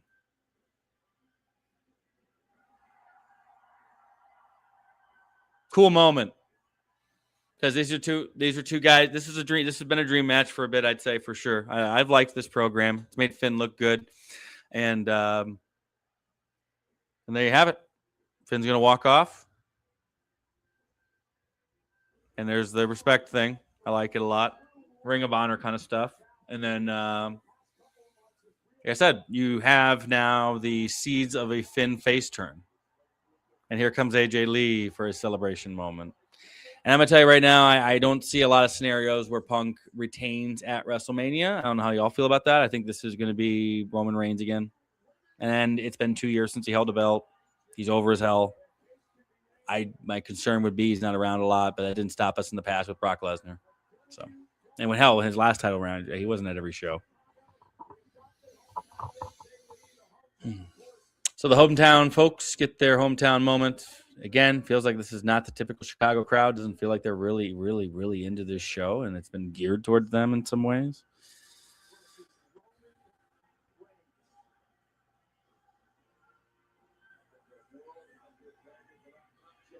Solid singles matches on a show that's promoted around the main matches, of course, which is Chamber and getting tired. Mm-hmm.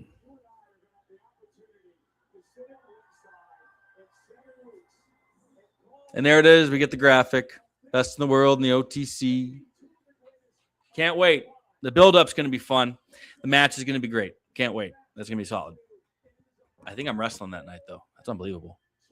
Or probably the Pistons will be on. That happened last year. Pistons, Knicks, and then, Mike Chandler. We're never going to see Chandler McGregor. You watch. And when we do, it's going to suck. It's been too late. Oh, shit. Giannis.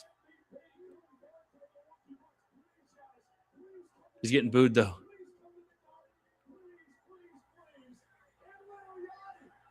Lil Yachty's there, if that excites you.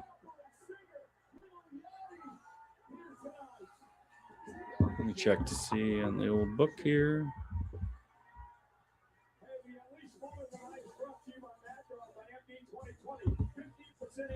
What's this? Welcome in. If you're coming back, we are down to the final match of the show, our main event, the men's chamber, which will decide who will face Drew McIntyre at WrestleMania. We have one of our main events already set in stone now. Roman Reigns will go for the world title against CM Punk. I was just talking about this a few minutes ago. I think it's as good as you can get main event wise for this year. If you weren't going to go with Cody in anything, and I still think there's a chance he wins tonight, I also feel like there's going to be something big at the end of this show because I feel like they need some more eyes on the McIntyre defense, and they might do something wild. We'll see. It could just be simple as Cody wins and LOL. They haven't taken a ton of chances recently, at least not in my opinion. Of course, they're already announcing it's Jade Cargill, Rhea Ripley, Women's Championship. Another solid, I think will be a fun match. Jade's gotten better. I like Jade. Is it time for Rhea to hold the belt again? It's up to you.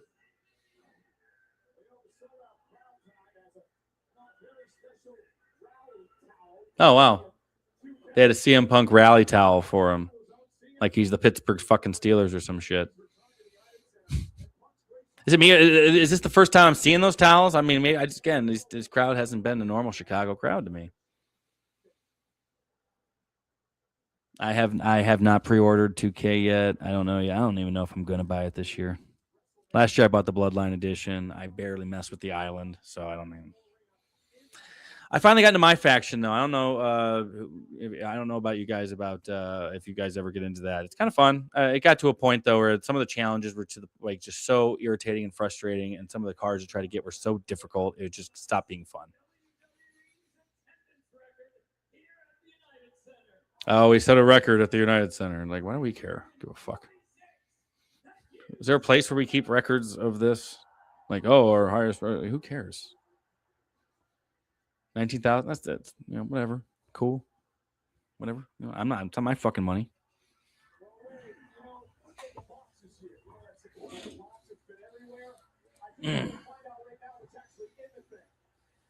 Oh, we're doing the box thing. Oh, I forgot all about this. I was so into the wrestling portion. We got to get the box.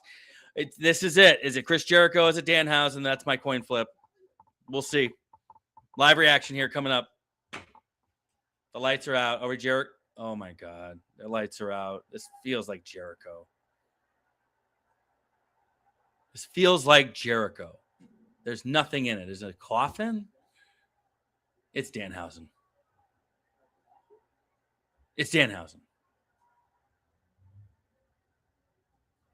So it's a coffin. Coffin's in the box. So it's another box, but then the box. We got boxception. No way. Okay, it's opening up. Coffin's open. Is there another box in there? That'd be sweet.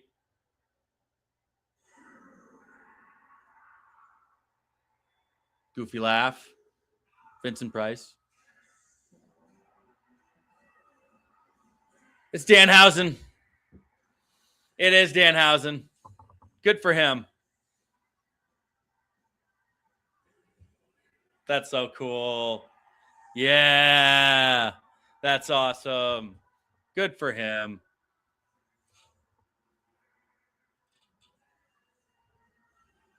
He's cursed us all. Jeez. That's so cool. That's funny. Told the story earlier. Met Danhausen at the Royal Rumble last year. There was a fan festival that disconnected from WWE. He was there. Cool as hell. Good dude.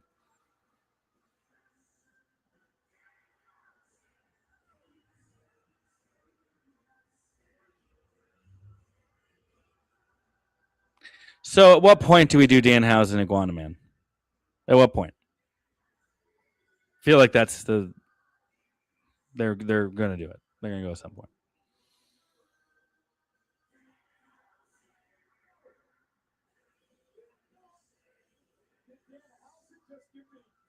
It's cool that we're gonna get Danhausen WWE merch too, because I almost bought Danhausen's AEW shirt, and I'm glad I did not. Ridiculous.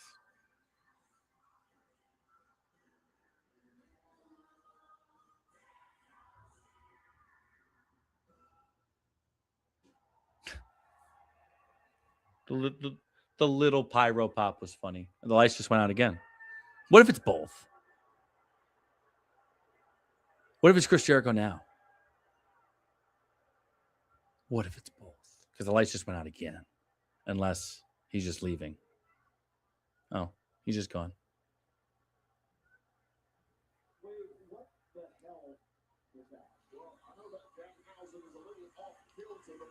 Okay. Sure. I don't know. I'm glad he's here. That segment was funny. Well, as in like the kind of funky. I think that's what they were going for. And congratulations. You confused me. So we got Randy Orton, LA Knight, Cody Rhodes, Javon Evans, Trick Williams, and Logan Paul. Those of you who are watching, those of you who checked in, let us know. What's your prediction? To me, it feels like a Cody Randy Orton thing, but we'll see.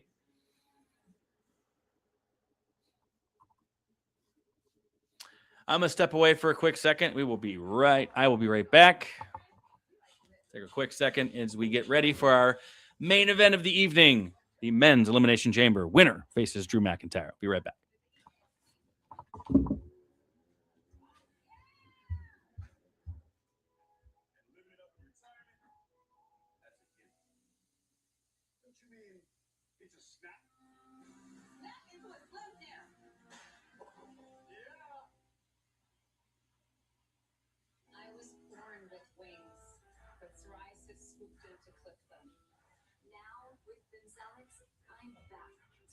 Skin. Only Gonzalez targets and blocks IL-17A plus F to calm inflammation. Most people got 100% fair skin, some after the first dose. Serious side effects like suicidal thoughts and behavior, infections and lowered ability to fight them, liver problems, and inflammatory bowel disease. We are back. Sorry, folks, had to take a quick break, but we are ready for our main event coming up here in a little bit. We are back into our regular PLE commercial break. I mean, I'm not going to harp on the same subject, but, you know, not used to that. Don't love commercial breaks in the middle of my PLE that I paid for. I don't like advertisements in the game I paid for either, video games.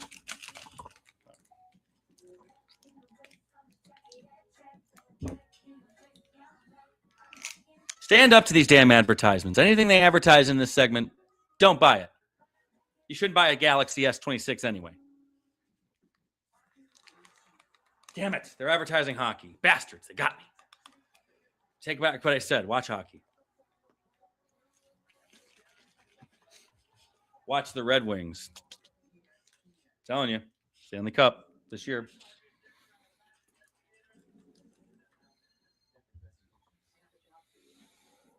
Those of you watching, if you're on Facebook, here on the Hardcore Sports Network, we are watching Elimination Chamber. We have one match left. I'll recap some of the results so far. Women's Elimination Chamber went to Rhea Ripley. We are now set for Jade Cargill defending her WWE Women's Championship against Rhea Ripley at WrestleMania. And then AJ Lee, in a surprise to me, defeated Becky Lynch, tapped her out to win the WWE Women's Intercontinental Championship. Not sure what direction we're going. I assume a rematch with Becky at WrestleMania is in the cards. And in some fashion or form. And then in the title match, CM Punk retained against Finn Balor in a nice back and forth, good, solid match. I think I like their first one better. I kept saying that, so I feel like that's the case. But that sets up our big main event for WrestleMania. And as I said earlier, probably the best main event WWE possibly could have had. That was, of course, CM Punk defending against Roman Reigns. So we're about to decide another main event in some form because, again, I feel like we may be in for some shenanigans where the winner is not clear, or maybe that there's a surprise winner that Cody somehow gets back in. It was a surprise to me that Jacob Fatu was out, which to me says Cody may not win this one, as in because there is a story with Cody and Jacob Fatu that we have to finish, and that is definitely worth a one-on-one WrestleMania match that does not need a title. Because as I think we all know, Cody's the man. Cody's still the man. If you don't think he's the man, he's one of the top guys at absolute worst. Is he as hot as he was 2 years ago? No, because that was, I think he's gonna struggle to find to be as hot as he was 2 years ago ever again. But Jacob Fatu is next. I think he's that guy. He's one of those guys, and giving him a match with Cody at this point is the way to go. He had LA Knight last year. Won the U.S. title, not a bad match. And then I think having a Jacob Fatu, Cody Rhodes WrestleMania match is absolutely worthy of WrestleMania, and I think I'd be looking forward to that. I think because Fatu is not in this match, he's going to get involved at some point. And we are still in this long commercial break. I am not watching the new Scrubs. I do not want it. No one asked for it. And then Cody's going to throw Wheatley vodka at me again.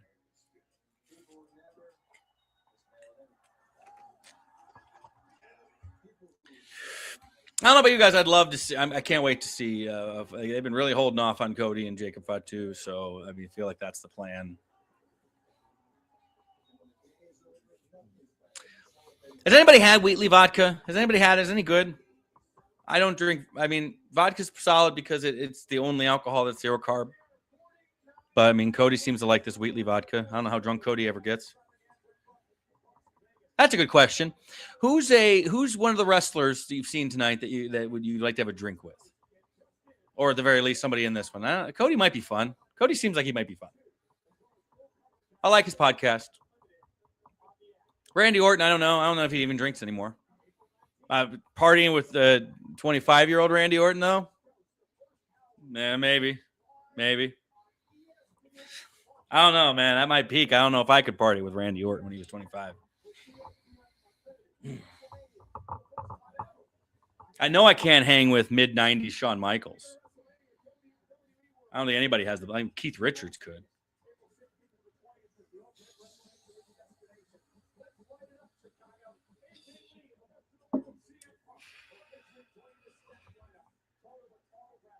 I love tobacco.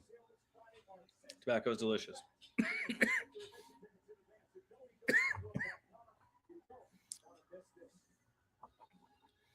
You know, quick story. A couple years ago, I had tickets to WrestleMania. And then we made plans we even bought tickets to NXT the previous night. And we couldn't wait. It was down where my parents lived, and I had a place to stay. I was going to go with my nephew, my very first WrestleMania. I had actually had tickets to WrestleMania 3 times in my life, and not once did I go. But this year, it was finally going to go. I finally didn't have to sell them. I was ready to go to WrestleMania. The card was getting stacked. I was excited. And then, well, I'll just tell you this. The year was the year 2020. And it was in Tampa, Florida. We had tickets. We had bought them. We were ready to go. We had both nights. And then the COVID virus hit. And so I missed Undertaker's last WrestleMania match. I missed what would have been Roman versus Goldberg.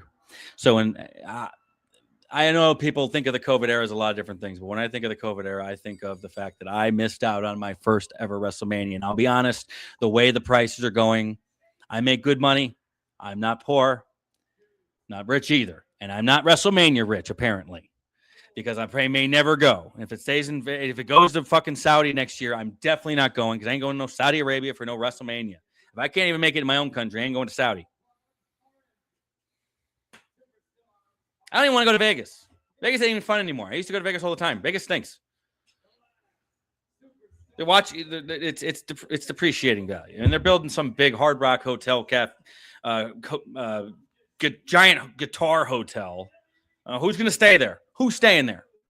Nobody's coming to Vegas, you idiots.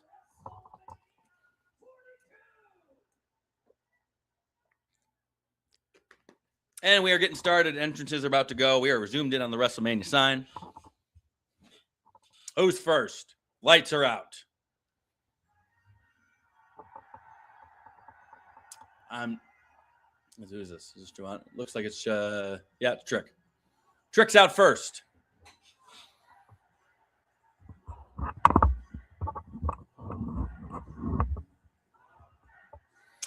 Trick's out first with his Talon Graves jacket.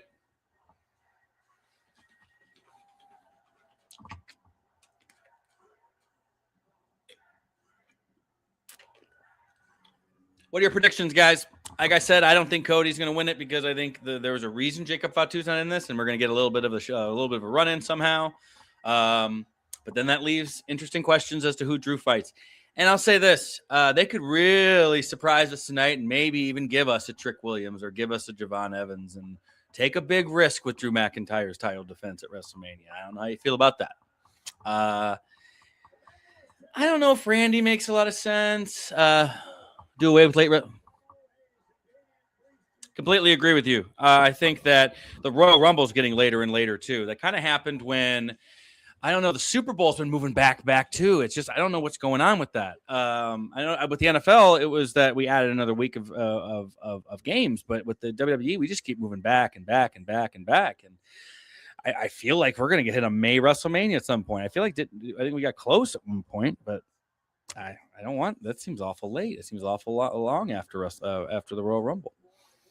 I would not hate Trick Williams winning this match. And like I said before, I think if you want to take a risk, since we don't have an obvious title match, if you want to take a risk and say, hey, this new guy won a chamber and is going to wrestle Drew McIntyre at WrestleMania, you have a story there.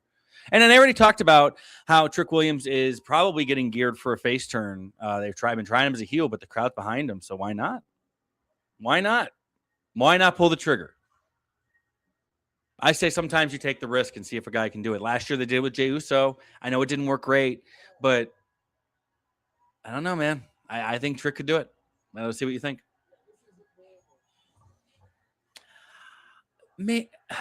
Not Javon Evans. I like Javon. This feels like a match where Javon Evans can get featured with his athleticism, but he's not going to win. Personally. I think we're going to get a lot of RKOs. A lot of crossroads. Cody will not win. If he does, I think it's fine. But I really feel like the match is Cody and Jacob this year. You don't need to put Cody in the title match. And I think that would help Jacob Fatu more than anything else too. And he's ready. He's ready to be a main event guy. So, well, Orton winning thanks to Drew screwing Cody over. Maybe. That's not bad. Like I said, I think Fatu runs into this too. That's my thing. I think either Drew or Jacob runs in, and maybe this is what sets up that multi-man match that they've been rumoring. We can get Jacob Fatu, Randy Orton, Drew, and Cody. All makes sense. I could get that. I can get behind that. Because that is true. I guess if we go with Trick and then Jacob Fatu goes with Cody, then we'd have nothing for Randy at that point. Boy, and I'll say this, I would love to see LA Knight win. I God bless, but I just know he won't. I've been burned too many times. I think we could start the seeds of a Randy Orton heel turn here, Florius. I think that there's a chance. I don't know if he's going to turn in this match, but I think there's a possibility that we start maybe this is where he finally gets after Cody a little bit. I could see that. I think I don't mind the idea of a fatal 4-way at WrestleMania for the title because we haven't had one of those in a while. So it would be unique. I'm normally a big fan of one-on-ones, at most triple threats, but fatal 4-way would be cool. And I'll say this. If they're going to do a fatal 4-way at WrestleMania, they got to do it elimination style. I miss that. I miss elimination fatal 4-ways. I don't like one fall to a finish. I like that we end with a one-on-one within our multi-man match. Just a thought. Another thing WWE has never done that ECW used to do that I really liked was 3-way dances, which is a triple threat with an elimination. So they eliminate one guy and it becomes a one-on-one match. It'd be cool. Like they've never done that in WWE. Never done that. They've done a 2 out of 3 falls triple threat way back at WrestleMania 2000. But they've never done a 3-way dance, those were fun. Those were fun in the old ECW. A classic one was Taz and Masato Tanaka and Mike Awesome, where Taz had already signed with WWE. He was a champion, so they eliminated him in the first 6 minutes, and then Tanaka and Awesome had a banger, and those are cool. And it was a shock. It was a shock when Taz got eliminated. So you can do some really cool moments with elimination stuff. Like we're about to see tonight. Elimination Chambers are interesting because elimination style matches to me are more interesting. I don't love that we did away with the Survivor Series matches. Like it's all War Games now. And that's okay. War Games is great. But why not have a War Games match as your main event? And then somewhere in the run, you put together a 4-on-4 Survivor Series. It could be mid-carders. It could be women. It could be lots of things. I don't like that we got away with it because it's literally called a Survivor Series match and it's Survivor Series. We should have one. I like those.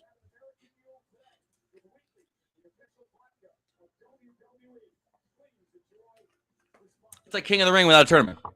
What the hell are we doing? Royal Rumble. That's just a battle royal. All right, so Logan Paul's out next. My thoughts of Iron Survivor? Absolutely. 100%. 100%. I think we're getting to the point where War Games is almost old hat. It's been a couple years, so change it up a bit. Yeah.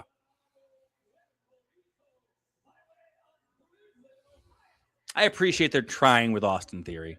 I appreciate is how I'll put it. I appreciate that they're trying. I'm not into this. But I do like Logan Paul. I like Logan Paul quite a bit. I think he's perfect for WrestleMania. I mean, for wrestling in general. I know WrestleMania, but he's perfect for wrestling.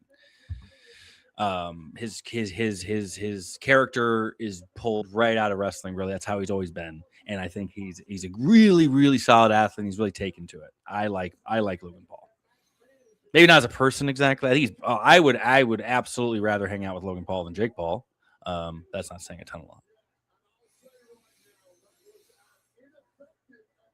I hope we get to see a lot of Javon Evans and Logan Paul in this. I'll say that. That would be fun.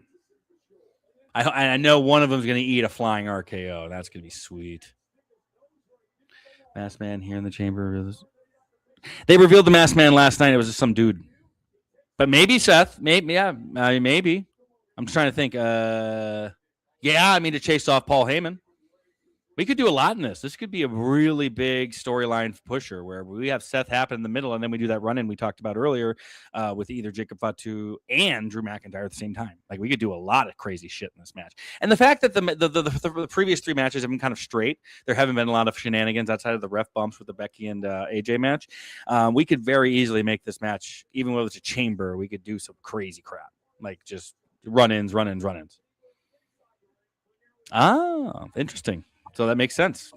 Gotcha. House of Black. I know a guy who went there. Hector De Oro, great wrestler in this area. Super guy.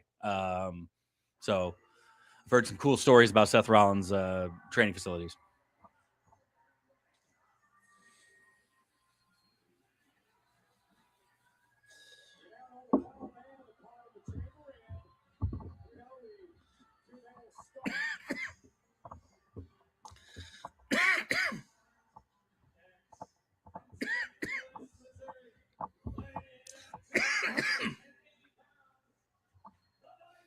Randy Orton.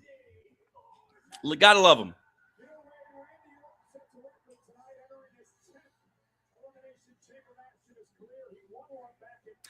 JBL used to say it, and I've always agreed. If you build a pro wrestler from the ground up, Randy Orton is one of those guys who just looks the part, and he feels, and his character's great, and he gets what he gets it. He gets how to put a match together. Like, I love Randy Orton. I think he's a superstar, like a just absolute stud, Hall of Famer all around. Love his work. I've loved his work the last few years. I will say, before he's done, I would love another Randy Orton mega heel turn, because I loved what he was doing in the year 2000 during 2020 during the COVID era.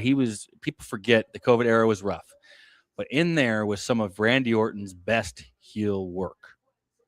And I mean that with all my heart. Randy Orton in 2020 was a fucking heel, and he was great. And I was so into Randy's heel. He had the Edge feud. They had the greatest wrestling match ever at Backlash, which is a really, really solid match. And not the greatest ever, but I get what they were doing with it. And then they had the feud with Drew, which was really good. And I enjoyed a lot of the things he did with The Fiend. It just ended so stupidly. And then they turned face. But, man, Orton in 2020 was good. I loved it. Oh, he kicked the shit out of Big Show and Ric Flair and Christian. He was Legend Killer again. It was cool. I liked it. Javon's going to start the chamber. Love it. Love it. That's perfect. Get him going. Good for Trick Williams, man. I'll say this. The last 2 years when I do WWE Universe, I always eventually bring Trick Williams up and give him like a little push, like a United States title run or something like that. So I've always been a fan of his work. I'm excited for him. I have a friend at wrestling school. One of the I'll call him out here. Elijah. His name is Elijah. He's one of the best wrestlers. I love working with him, and he reminds me of Javon Evans. And I know he's a guy that he looks up to as well. So I know that's a compliment to him. But Javon Evans is a super athlete, and this has all the makings of a really, really, really good elimination chamber. This really does. Ooh. I'll say this. There's 2 bookings for The Fiend. It's 2 matches that I feel like were 2 of the worst WWE creative decisions of all time. That one right there for Goldberg, absolutely terrible. I bet you can guess the other one. Seth Rollins, Hell in a Cell 2019. Both of those matches destroyed what was the most interesting character in the company at the time, and they did not know how to book The Fiend. Bray Wyatt got it over. Triple H helped. They did not know how to book him. They did not know what they were doing. And then we can talk about the Randy. Like I said before, it ended funny, that Randy Orton feud that I liked. 3-minute match at WrestleMania. And they opened the show. There's no reason they got their time cut. It's not like they ran short on time. They opened the show, and they went 3 minutes. So they didn't know how to book The Fiend. They didn't know how to book Bray Wyatt in a lot of ways, man.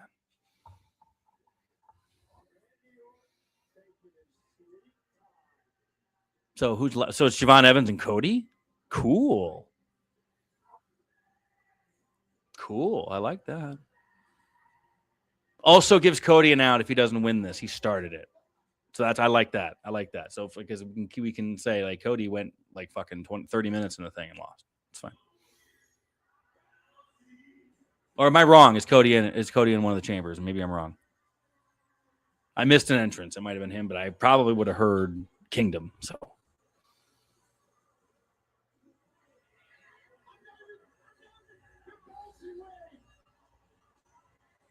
that's just genuine emotion there from Javon Evans in his entrance. You can just tell, like he's pumped.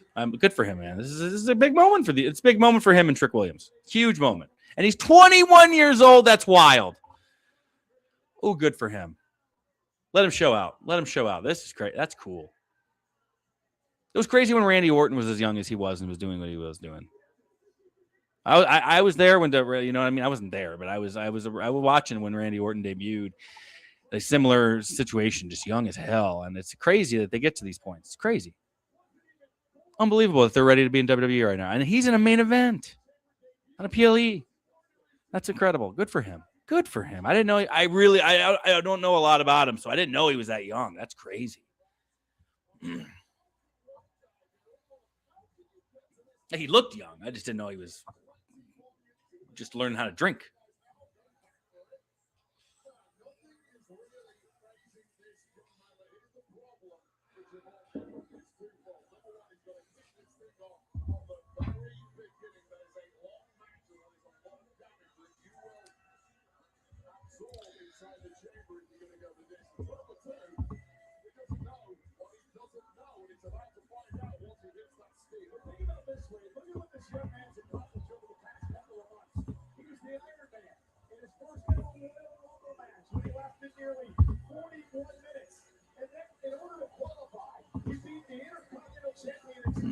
Can you give me a second here?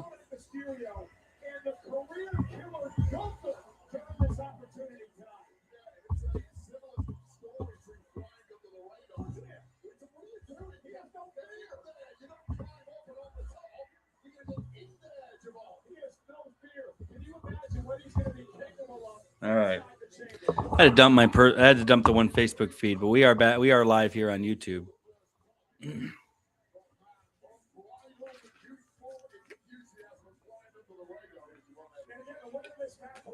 Goldberg. No, but dude, yeah, exactly. Goldberg was the one who made that finish happen. Goldberg was the one who made the finish happen. And the more I hear about Goldberg, the more I hear about he bought his own hype, and I get it, man. When you start a guy winning every match, it's what he expects. A similar thing going on. Like you gotta have the mindset in the business. Is you just play your role. Like, I don't want to get into too much creative, but you know, I don't know. It's just how I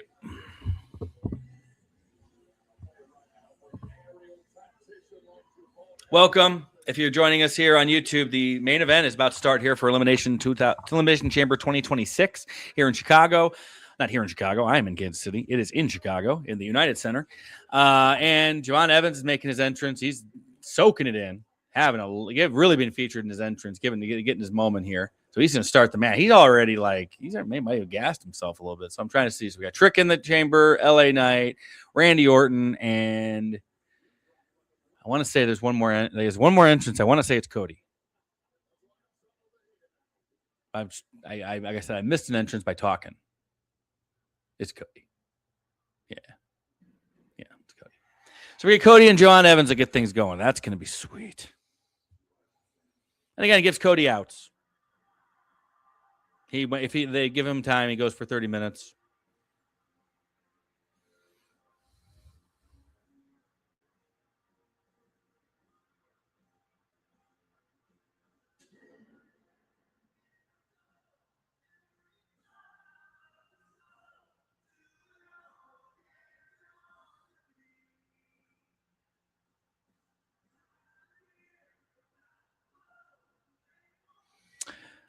Cody's making his entrance. It's going to be Javon Evans and Cody Rhodes to start our Elimination Chamber to decide who's going to face Drew McIntyre at WrestleMania. And as I was saying earlier, I think this match, being that the last 3 matches have been relatively storyline free in terms of just being straight wrestling matches, I feel like we're going to get a lot of potential for shenanigans on this one. A lot of potential for it.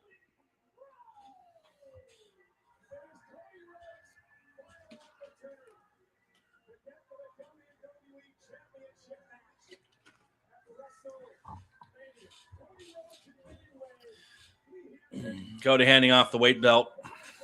I've been so used to him with the belt after these last 2 years that it's kind of fun that he's back in the chase. He's good as a chaser.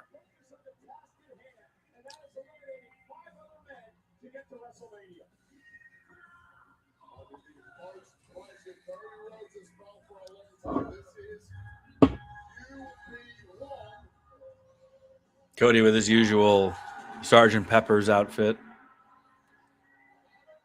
I like the Sergeant Pepper's look for wrestlers. Sting did it. Bret Hart did it. Or people say Homelander, and I'm like, I get it, but I think they only say that because of the hair. The hair, and that's red, and he's got the American, and I get it. It looks a lot. It looks similar.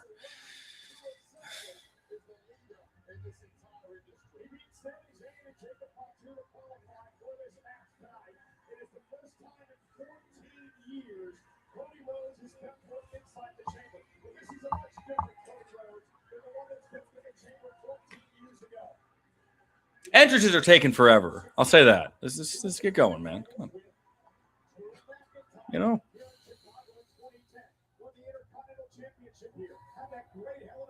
Probably gonna go to the gym and lead the lift in after this, honestly. I kind of have some energy.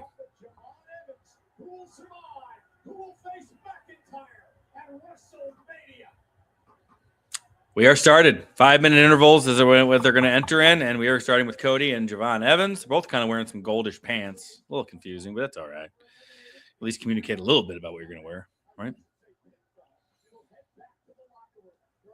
All right. I mean, there's 6 guys. You can only wear so many gear, I guess. But then, Trick's wearing gold, too.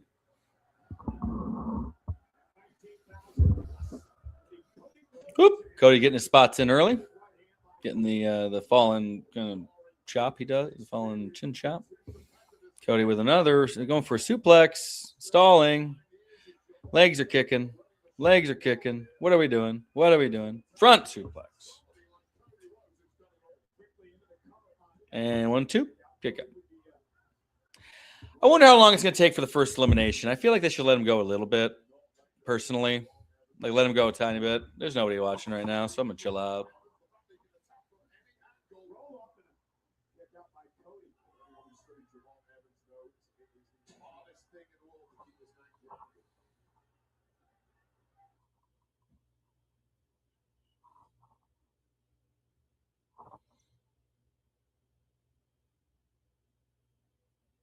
What?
All right.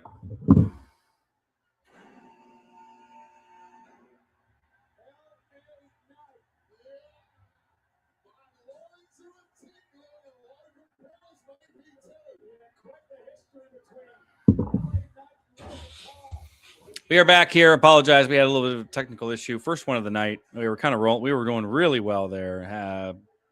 And just LA Knight has entered the match. We are back here on the stream. The original stream. The other one kind of ran out. My apologies about that. It's just been still figuring out some tech issues as we're getting going here on the Hardcore Sports Network. So I do apologize about that. I am not explaining this to anybody because there's no viewers right now, and that's on me. Right in the middle of the event.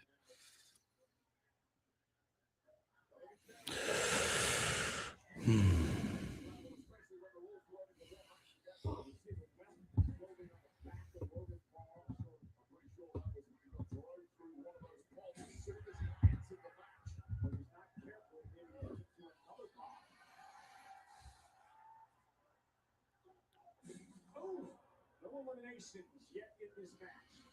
Logan Paul moving dangerously here, but managing to somehow negotiate his way away from the boots of LA Knight. He's chucking up here. Logan Paul is not one to shy away from risks. There's no escape line in that cage. There's a locked roof on the top there. However, hello, Logan. Turn around. Javon Evans scaling the chamber as well. Both men now up on top of the pod. Dangerous situation. LA Knight now scaling the chamber on the other side. The one thing I know, in situations like this, gravity always wins in the end. Somebody is going to have a rough one. Ask Austin Theory about that. He's been right in front of us. He came off the top of the back first with Brock Lesnar. And now Logan Paul sending the Cardian trick. Just a human missile launched by LA Knight and Javon Evans to devastating effect, and then there were two. Now Evans and LA Knight battle high above the ring. Precarious situation for these two. BFT! Ooh, BFT on the chamber. I doubt anybody's going to watch this back on a recording, so I'm not going to stress too much. I'm not going to talk too much when there's no viewers. I'm just going to sit back and watch.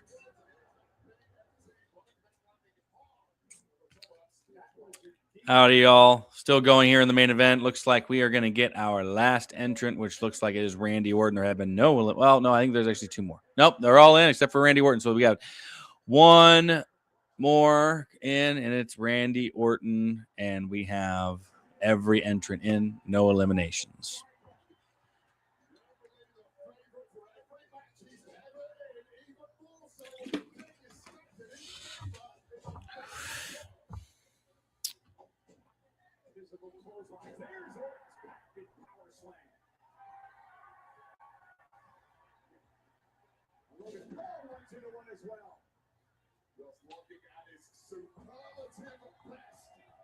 Just hasn't been going Logan's way, has it? And now Randy sends Rick Williams out to that heavily padded steel. And now Logan Paul wants to give it to Rick Williams. It's been all over. Poor Rick Williams is taking out a lot of bodies getting thrown his way. Going to eat every single collision going down in a heap. That is right where Randy Orton likes his play. All six men still surviving. Randy Orton now. Vintage Orton with a dirty DDTs. And it looks like Paul Heyman's soul just loved his play. He knows what's coming next.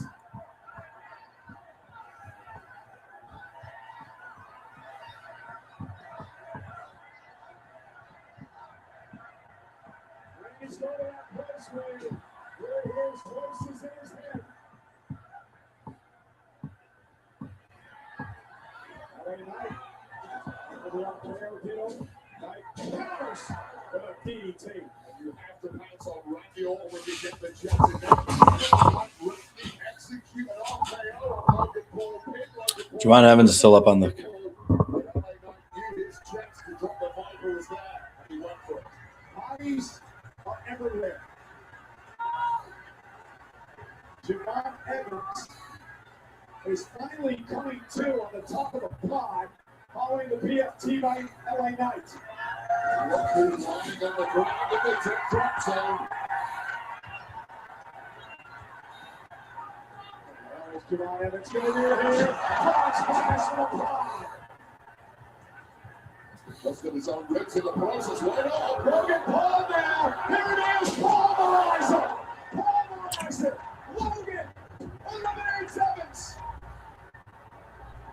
Javon Evans has been eliminated.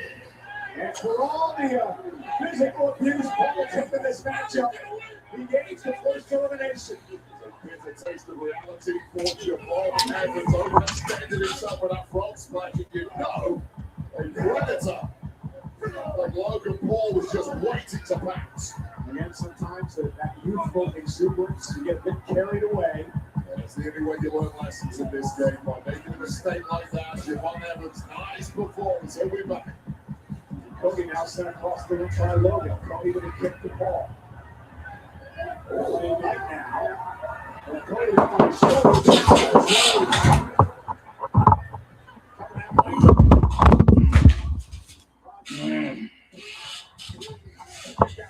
Great job by our official in this matchup, Roger Zapata, making sure he's in perfect position. Microscopic level eyes there from Rod Zapata, shoulder slightly open. An unforced error there from the megastar, which is likely to be increasingly common in this kind of brutal match.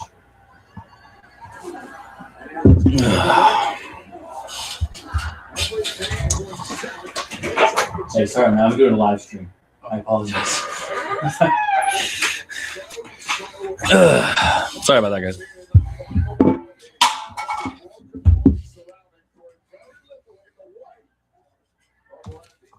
Sorry about that, folks. We were doing live. We were back live, and we've got Randy Orton and LA Knight working in the corner. It's good. It's been a nice show so far, and Orton just takes a long sell and's in the middle of the ring now. And there goes our one viewer.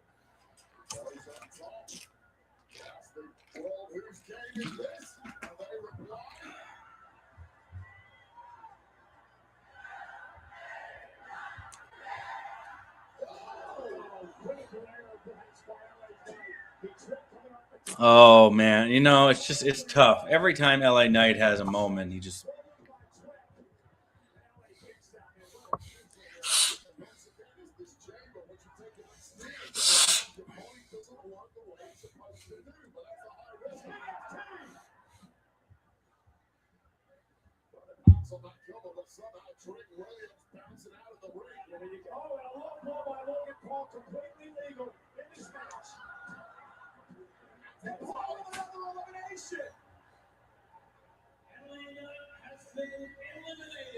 Logan Paul eliminates LA Knight and Javon Evans. Very little the referee can do, as cheap as it gets, a low blow followed by a handful of Titan. Logan Paul started to make a major mark on this Elimination Chamber match. 4 men remain: Logan and Cody, Trick and Randy. So the entire field basically attacked Logan Paul the second they got the chance. The problem is he rode that out, and they may have burned themselves out in the process, and now Logan Paul, it's his to win. And look at the smile on the face of Paul Heyman here at ringside as he looks on at the performance that Logan Paul has had so far in the chamber. Tides are starting to turn for the pressure on the floor. Right there is classic Randy Orton. Well, somebody who knows every dirty trick in the book is Randy Orton.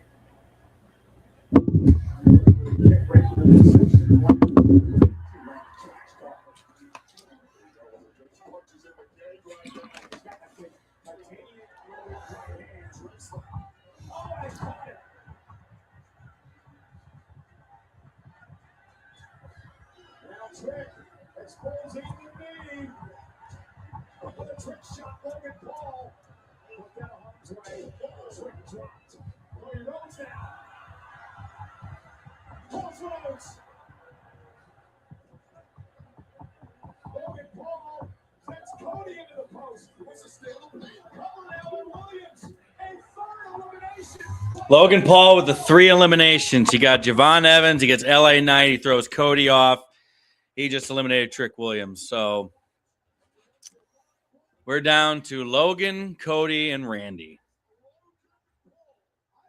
It can't be Logan Paul. I mean, obviously he's gotten a nice little push. They got a nice little push in this match, getting the eliminations the way he has, but I don't think he's going to win it. Certainly can't now. It means he's eliminated the entire damn match. He's not Goldberg. He's not Brock. What are we doing? So obviously it's going to be Cody or Randy.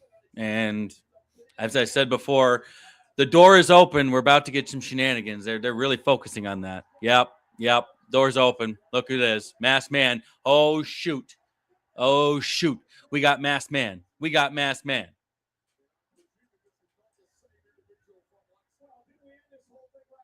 No, I guess not. I guess they didn't end the whole thing last night.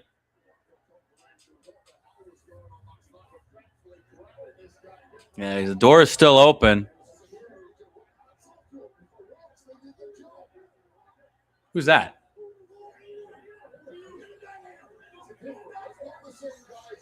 That's not the same guy. Okay.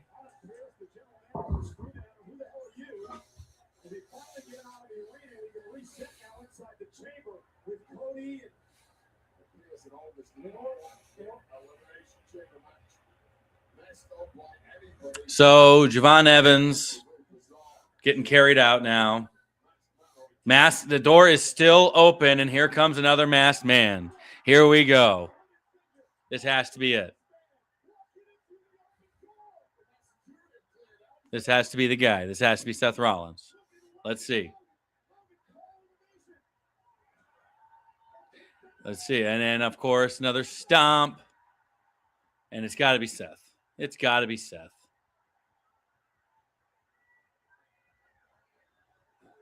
Cody into the cover. 1, 2, 3.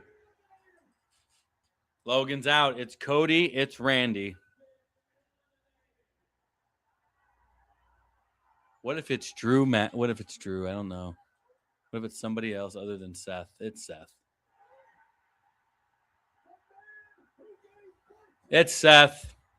There he is. Seth is the new masked man. We already had one earlier in the match, and now we've got one last night, and now the masked man is Seth Rollins. We are down to Cody Rhodes versus Randy Orton. Let's go. Now they're just going to stare at each other for a little bit. Like, oh, hi, Cody. What's up? It's not like they don't hate each other. They teamed at WrestleMania 2 years ago. I mean, there's tension, but I wouldn't say that there's like hatred here.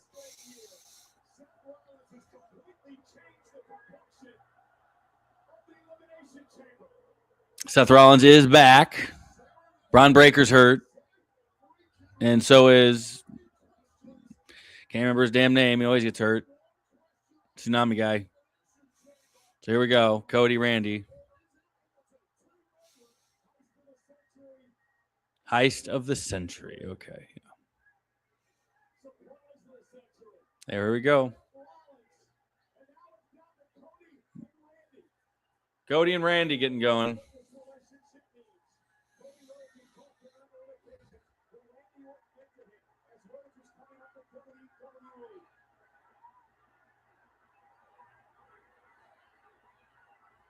Big moment here. They've faced off a couple times.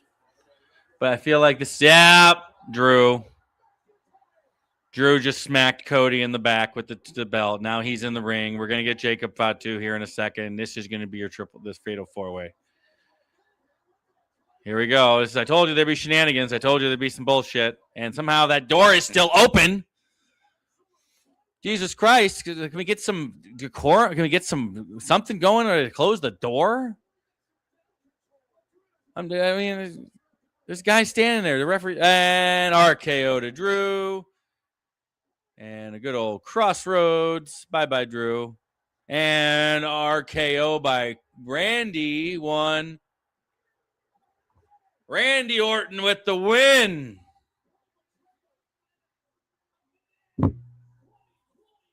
I dig it. I dig it a lot. I think you just gave us a moment where it's Cody has something to complain about a little bit, but I mean, it's still a multi-man match. He did what anybody would do in that moment and take the RKO and take the moment. We didn't see Jacob Fatu with a run in. That was interesting. I thought I knew at some point we'd get Drew running in.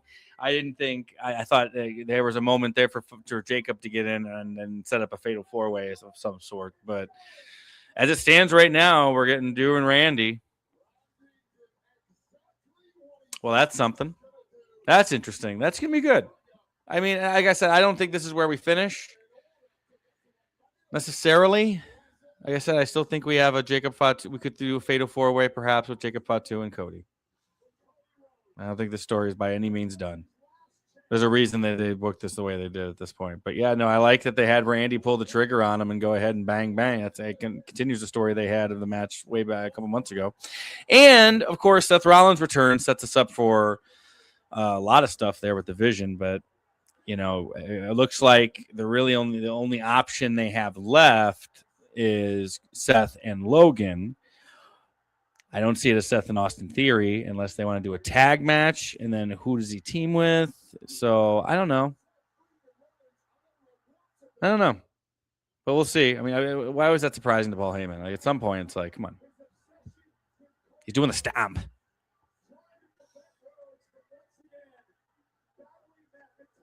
And then McIntyre's trying his shit. And I don't like that he got Drew just kind of got worked here. To be fair, this is 2-on-1, I suppose. Overall, I guess we can talk about as they kind of go through the recap. I mean, I'm gonna wait until like they go off air because you know how these things go sometimes. But if it stands right here and this is it, solid show, not a super great one. Didn't love Rumble. This was fun. Randy gets the moment. I'm just wondering if this is the end. Like I said, if we're going to get Jacob Fatu as a run-in of some sort. It seems like that's a long shot at this point.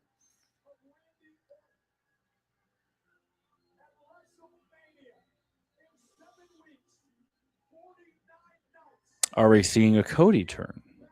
Is that possible? Because that look on his face was interesting.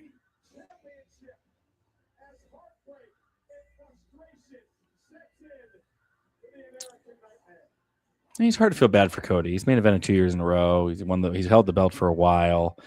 We could try to build some sympathy at the same time, it's like I think we're all pretty excited. It's a little different, and we are in the post show. So I guess that's it.